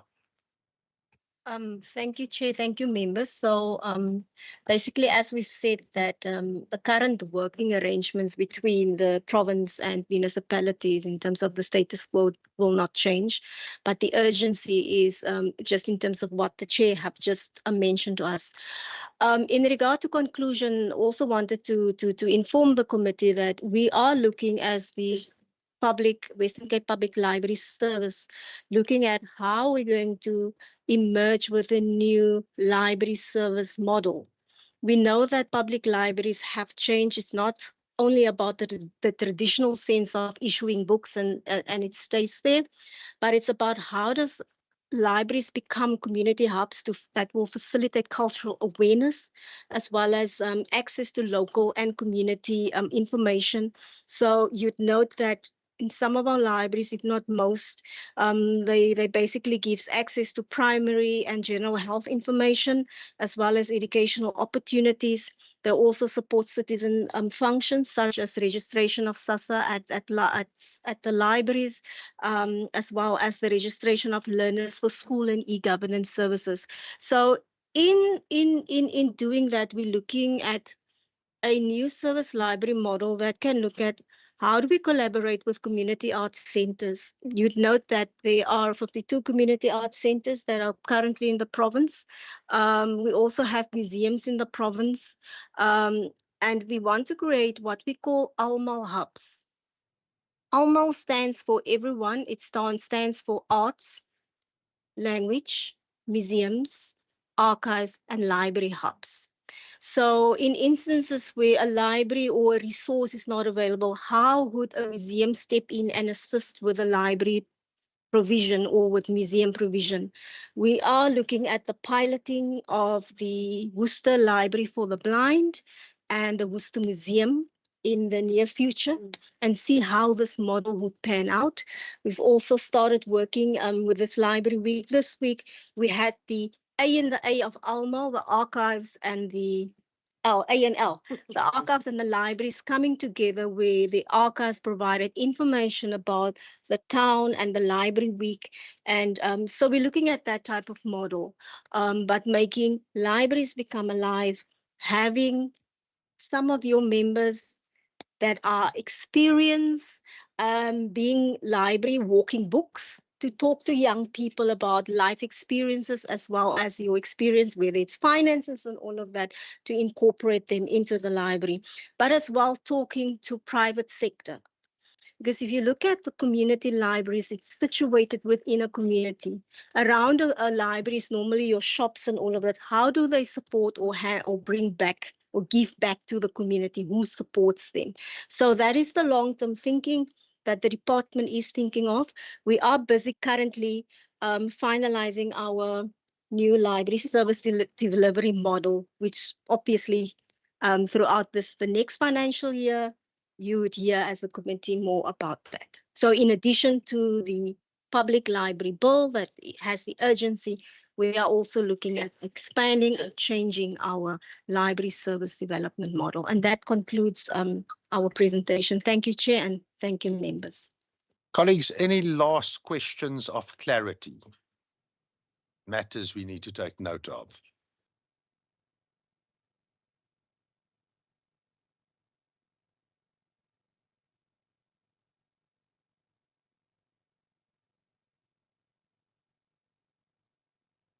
I think this was in your first presentation. You know, you spoke about 37 mini libraries for visually impaired and blind. So unfortunately, you could not give us the location or the spread of these libraries in the Western Cape so that one can have an idea. And what are the plans for the more libraries, or what informs you to prioritize areas? Do you have perhaps database of those, you know, who are in need? That's the first point. The second point, I think I revised my notes, you know, based on the historiograph which you outlined on page 8, you know, which for me is quite fascinating. Maybe as I engage in depth with the bill, I would get the sense, but what do you make out of it? Because there is one fascinating area, Chair, and this the one which the bill seeks to call for its repeal, that the issue of the cooperation, the aspect about the cooperation of the two levels of government, you know, at the provincial as well as the local municipality, which you call Provincial Library Service Ordinance of 1981. You know, I found that quite interesting, and a pity that I could not engage in detail, or it could not be expounded. Another aspect, respect to the, okay, I think this one I have already dealt with it. And given what has been done as reported in your slide, you know, what next? And finally, there were submissions which were in writing from certain municipalities. You know, can perhaps, yes, you made a point to say that they are waived in the revised bill. it's not a matter of distrust, right? One perhaps may have may have an interest on what is contained, or the substance of the submissions made, as we prepare for this bill. Yeah, it's not to say we don't trust you. Therefore, bring everything, bring raw data, raw data which it was needed in the course of this bill. So those are the issues I wanted to touch on, Chair. And I like this point, about what is ALMA, or should I say a one-stop, making libraries a one-stop. I find it quite fascinating, and I observed this when we're in the Central Karoo in Beaufort West. The activities, and services which are beyond books, readings, and so on. I found that quite fascinating, and this is also contained here. So to help our people, and particularly young people. Thank you very much. Those are the comments, Chair, I wanted to make. Also, just from my side, perhaps before we conclude and after you've responded there, the committee was actually ready to move, you will recall, on this end of last year. So we said, we agreed as a committee we will prioritize because of the risk of the various risks that you've already outlined. However, while we've agreed to prioritize it, there are other things that the committee also needs to do, and the timelines that we originally indicated did change. So what are the timelines? When do you need a law? Let's put it that way. And what are the timelines here that we can orientate our committee work around it? Thank you. And thank you, committee members. In regard to any additional information, like the location of those libraries for the visually impaired, we can provide that to the committee. And I do also think any other information that the committee requires that would advance the committee's deliberations in terms of, in regard to. I'm concerned about her voice. Right, as we move towards closer, she becomes too soft. Oh. So you can just speak into the microphone. I understand that at your first presentation, you're quite loud. Member Wentu, I hope I've pronounced your surname correct. So we can provide the locations of the visually impaired libraries, mini libraries, and the blind to the committee. So we can provide that. In regard to the historical overview question based on the history, the question was what do you make out of it? It is a historical perspective. It places the library as an essential resource that needs to be supported, and that needs to, in terms of this bill, needs to pave the way forward in terms of how libraries are going to operate in the future, not losing sight of the history. I think that the issue on the cooperation, I think there's a fourth question. There was a question on issue of the cooperation of the two fears of, that was a comment that member made. I'd like to give the other questions to Cecilia and to Peter. The submissions from certain municipalities, that's the one. And what are the timeline? And then the others, the Almal Hub, and that is a comment that we appreciate. Thank you for that. And Cecilia, if you can cover the other questions. Thank you. All right. I just wanted to say the one question about the South African Library for the mini library for the blind. We work with the South African Library for the Blind, and they actually do an evaluation on communities of where it is needed, where to place it. It's a contract with them, and we are slowly rolling out. But before, we don't just put in any library. They do a whole evaluation of the communities. With regards to the timelines when we need it, we would really like to have the law in place by the time it's the new municipal financial year. So by 1 July, we will be preparing the transfers and what's to the municipalities. So if the law's already enacted, then we can then ask for the agreements to just be backdated to July, but then those transfers will not be VATable.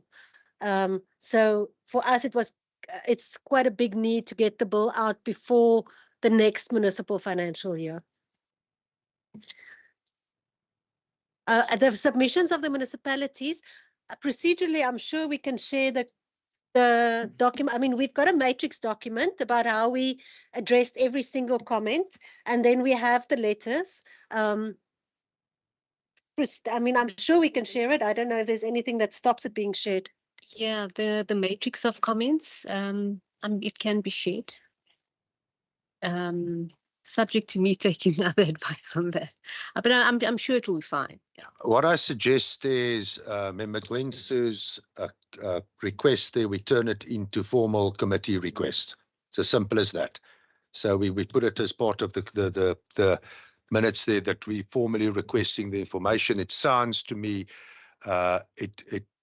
it will be a useful data to mine in terms of any unforeseen circumstances as well. But obviously, you know, if there's any legal issue with that, then we'll find out as part of that process. Noted. Colleagues, then I suggest, well, first of all, thank you very much to our visitors. We will be taking a 10-minute break, and then we'll come back to proceed with our... Are you sure? Because you're all looking a bit... let's take a swig of water. Yeah, thank you very much. And we will proceed then with our deliberations as a committee.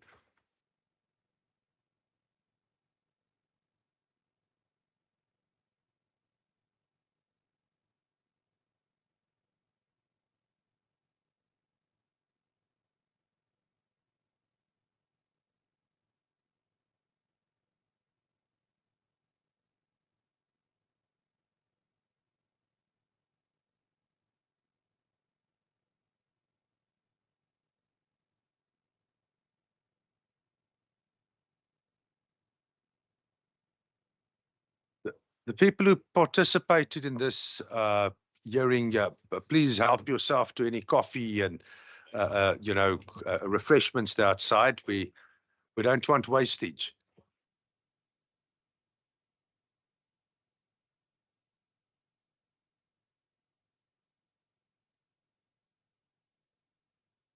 Right, colleagues. Nah,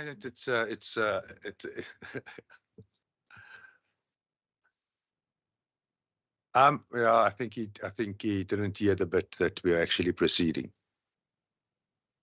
That's fine. Colleagues, what the next part is, I think we have an idea of what the bill contains. I think we have our areas that we want to explore and, well, let's mull over. Again, we need to, on the one hand, not forget what the purpose of this bill is. I think that there might be creep in some of our ideas. There might be a bit of creep outside of the scope of this bill, but there's nothing wrong with entering the deliberations, keeping in mind what is happening elsewhere and making sure that this bill helps to facilitate the strategy and what's been presented there. So I think we got good information there. I thought we had a very good interaction with the committee as well.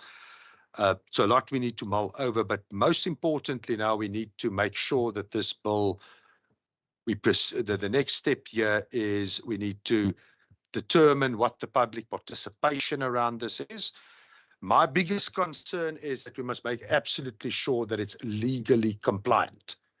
You know, we don't want to, there is the temptation here to say, oh, this is a sort of a technical nature. No, we need to make sure that it's properly consulted in terms of the public. There is a certain time constraint, so we don't have unlimited time with this either. We have an indication now, if we can have this through Parliament presented and adopted, and presumably the Premier signing off by the 1st of July, then that would be good.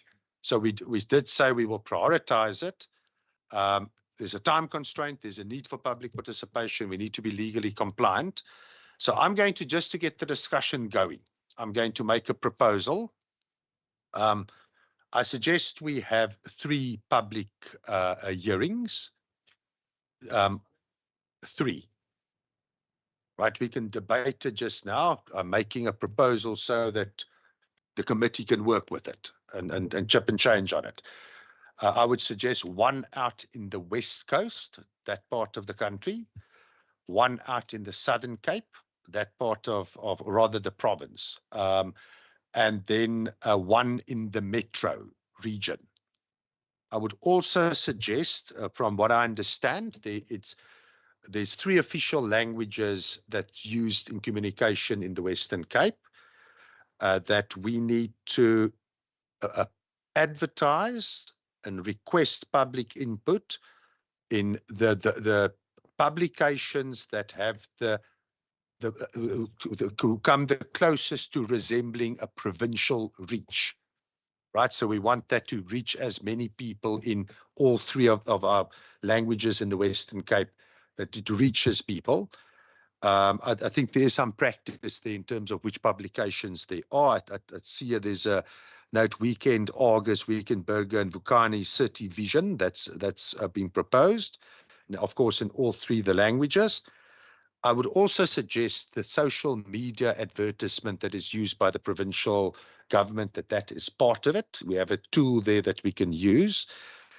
Yes, and then from my side, I think I have some serious homework to do to ensure that we don't have other programs and other committees delaying this.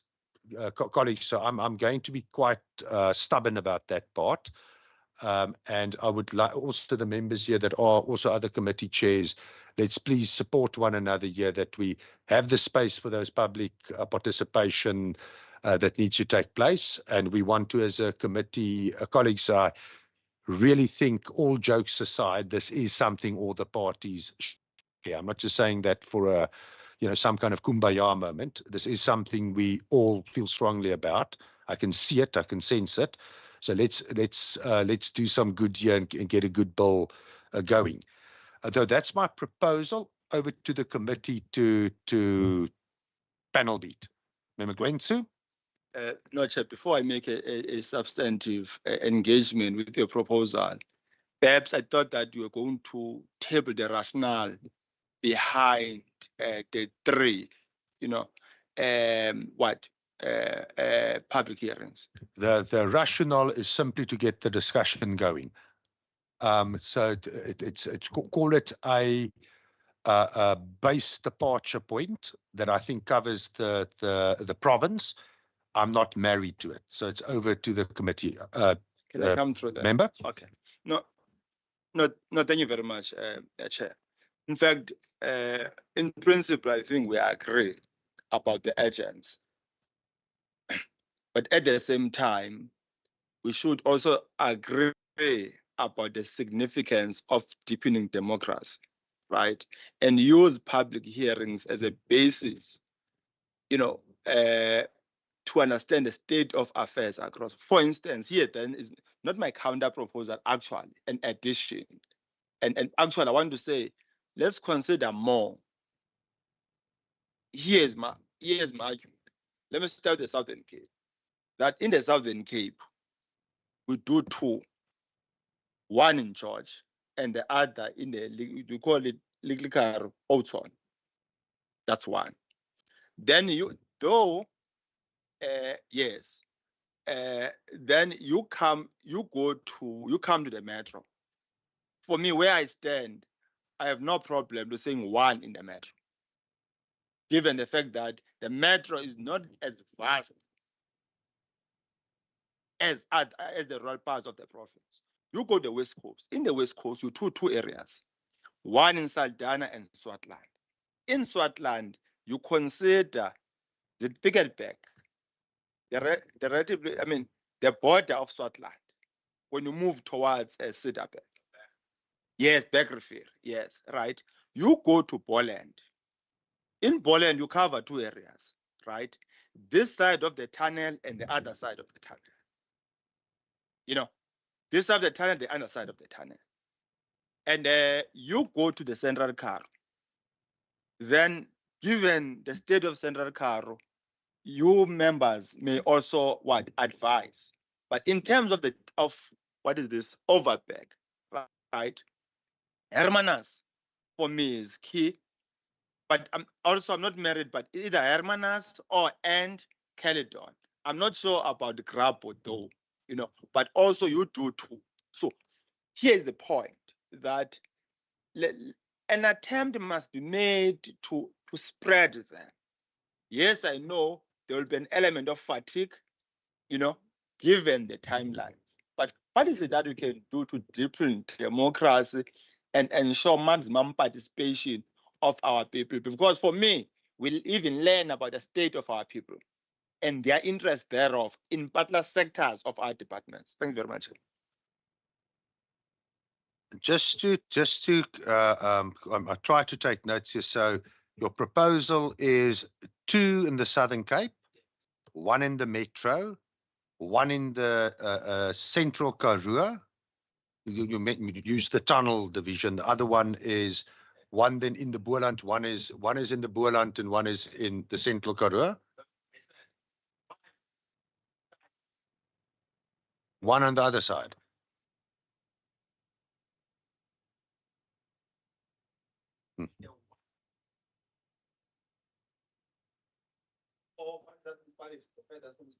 What's some Also, I mean, no. That covers. Then you decide. Those are for me. I'm not important. What is important to cover? No. I just want to be clear as what you're proposing. So 1 is Klein Karoo, 1 is Garden Route, one you're proposing 1 for the Metro, 1 this side of the tunnel, 1 that side. 1 they call it Boland and Agter Boland. That's what it. And then in the Oeverberg is Oeverstrand, Caledon, Theewaterskloof, those parts. It's the ruins, they call that part of the world. And then the other one was Saldanha.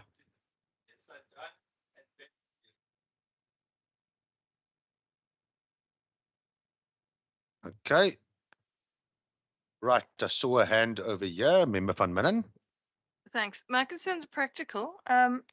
My standing committee, which has membership from 1 to at least 3 other people also on this committee, has got to complete the appointment of the Commissioner for Children by the 1st of May.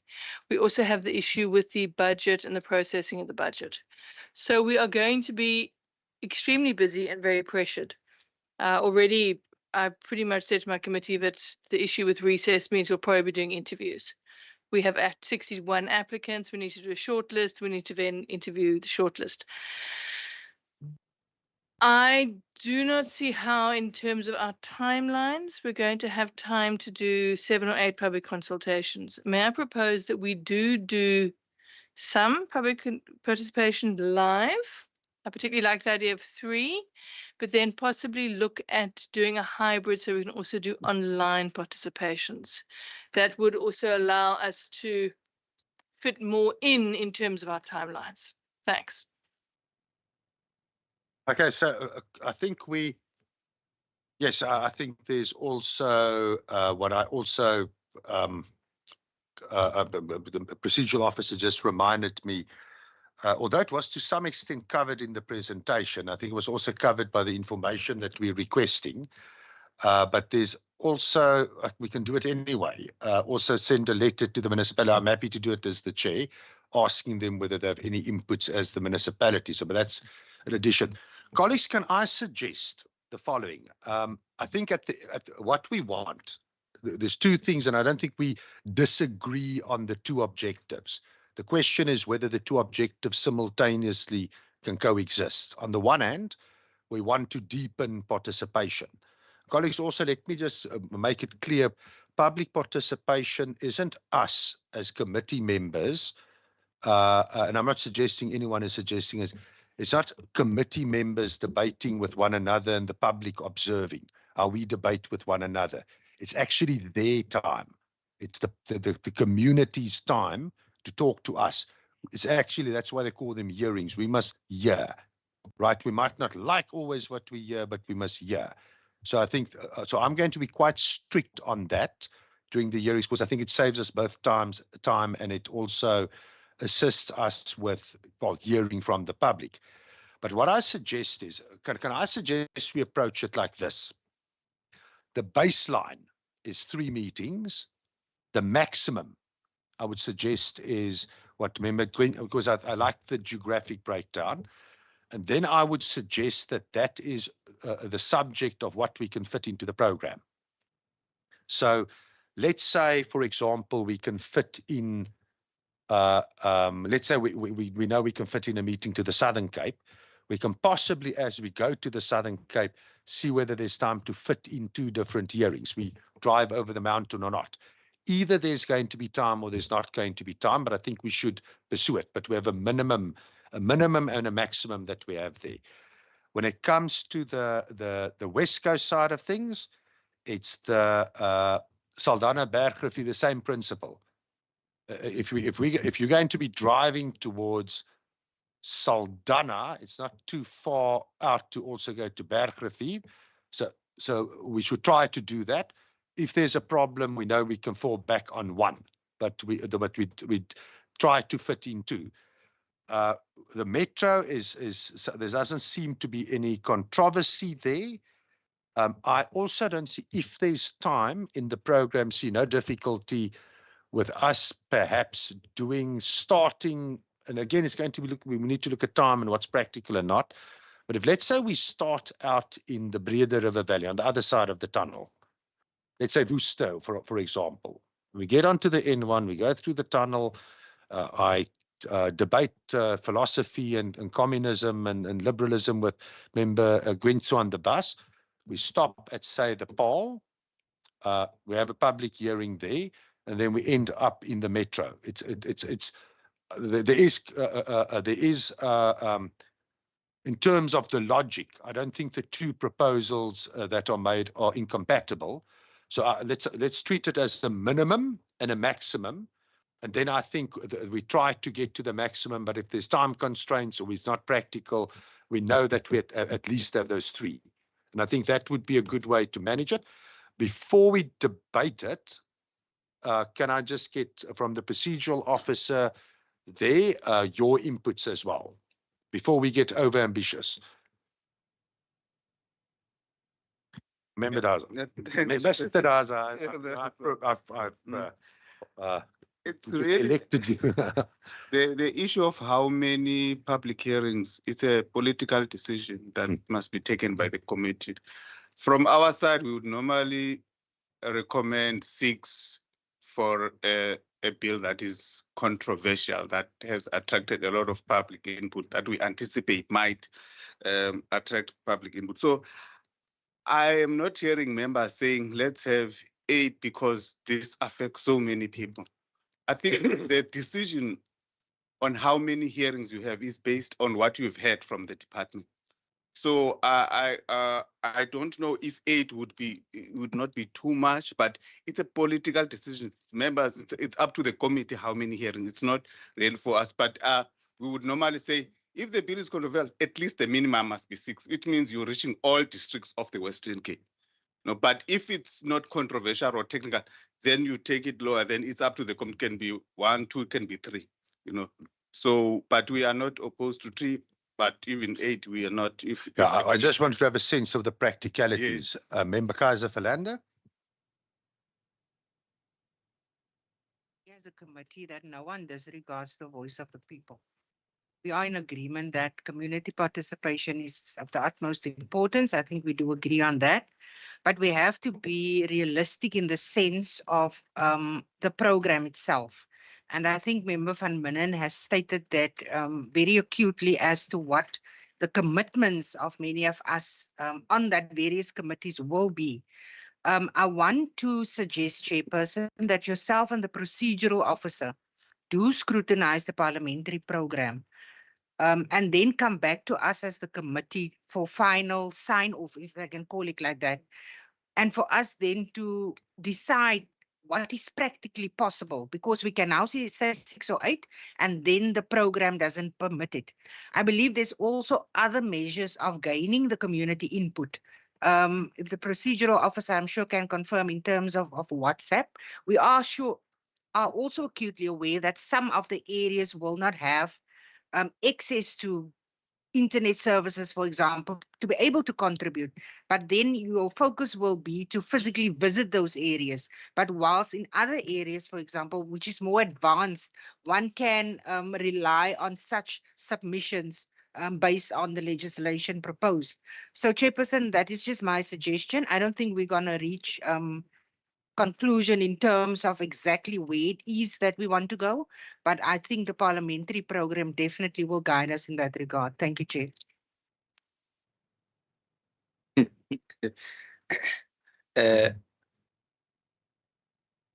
Democracies took two basic tenets: representative and direct participation. Right now, this one for me is quite important. But my worry is that, wittingly or unwittingly, given the schedule of some amongst us, we may find ourselves subverting democracy. Now, that's the issue. That's the issue. Whilst I agree with a member, the chair of social development, whilst I agree with her on the proposal that you and the procedural officer, you work on the nuts and bolts, right? The issue of online, she has correctly articulated that it is not, online participation is not accessible to all, right, in the Western Cape and in South Africa.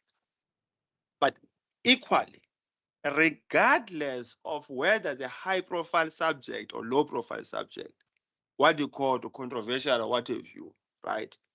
For me, it's less important. What is important is for our people to participate, right, on anything which you are going to decide about them, you know, regardless of its currency, whether it has currency or not. I still insist that consideration of touching two or so, but one in the metro, should be explored, and that we should not subvert them on the basis of other commitments and so on, whilst they are important. And something must be done in that respect. Even ourselves as politicians in the legislature will begin to appreciate the lack of participation or interest thereof.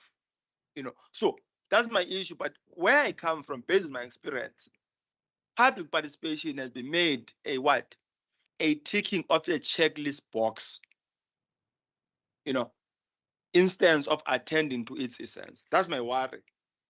Colleagues, we are risking debating, the problems around public participation and the nature of democratic participation.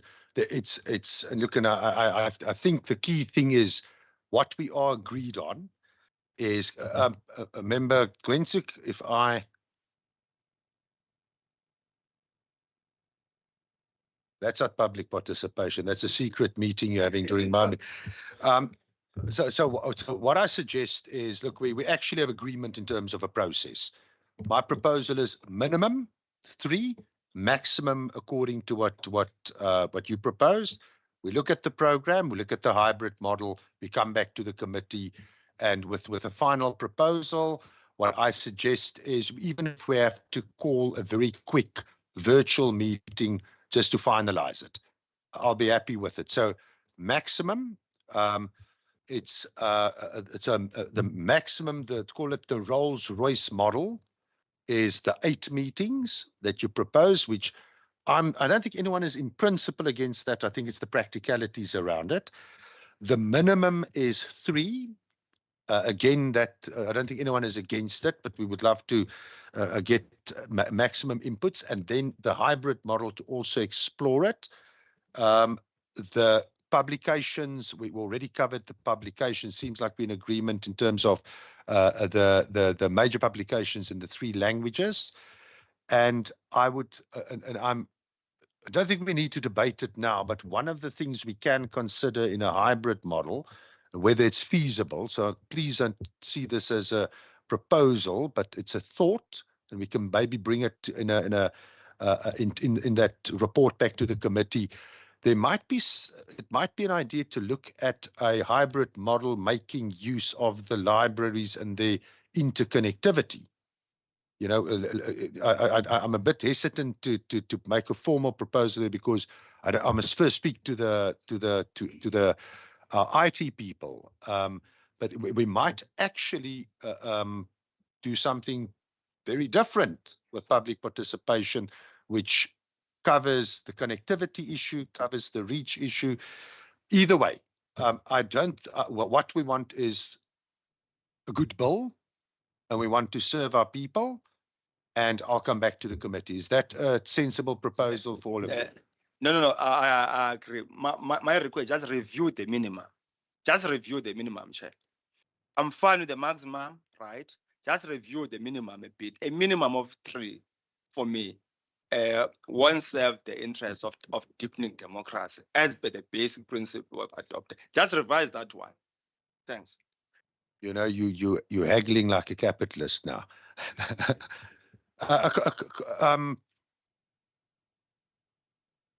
I think we covered. Look, Member Benson, there's no intention from my side to limit the number of public meetings we can fit in. In fact, if you maybe engage with me as we're busy developing the proposal. I'm very happy to also take advice. Colleagues, are we agreed? Then let me just check the last bit that we have to do, unless it's the end of the day catching up with me and I'm missing something.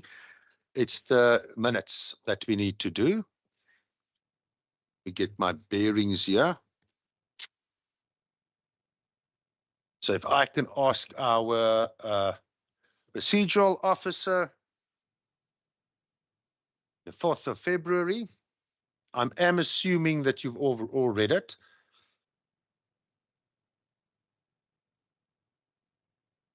Can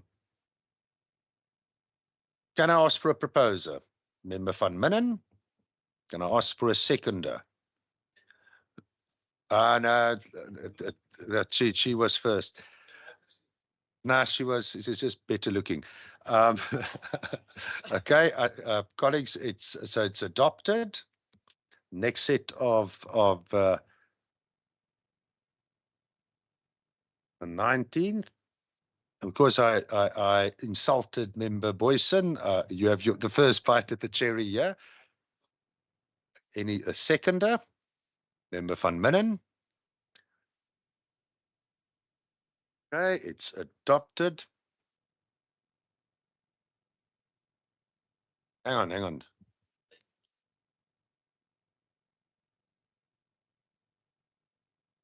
Is it correct? Okay, so it's adopted. The next set of minutes of a third set. Only the 2. Both of them. Okay, it's clearly I nearly said a Friday afternoon, but it feels like a Friday afternoon. Colleagues, thank you very much. I really think this was quite a good meeting, and I think I look forward to this process. Thank you very much.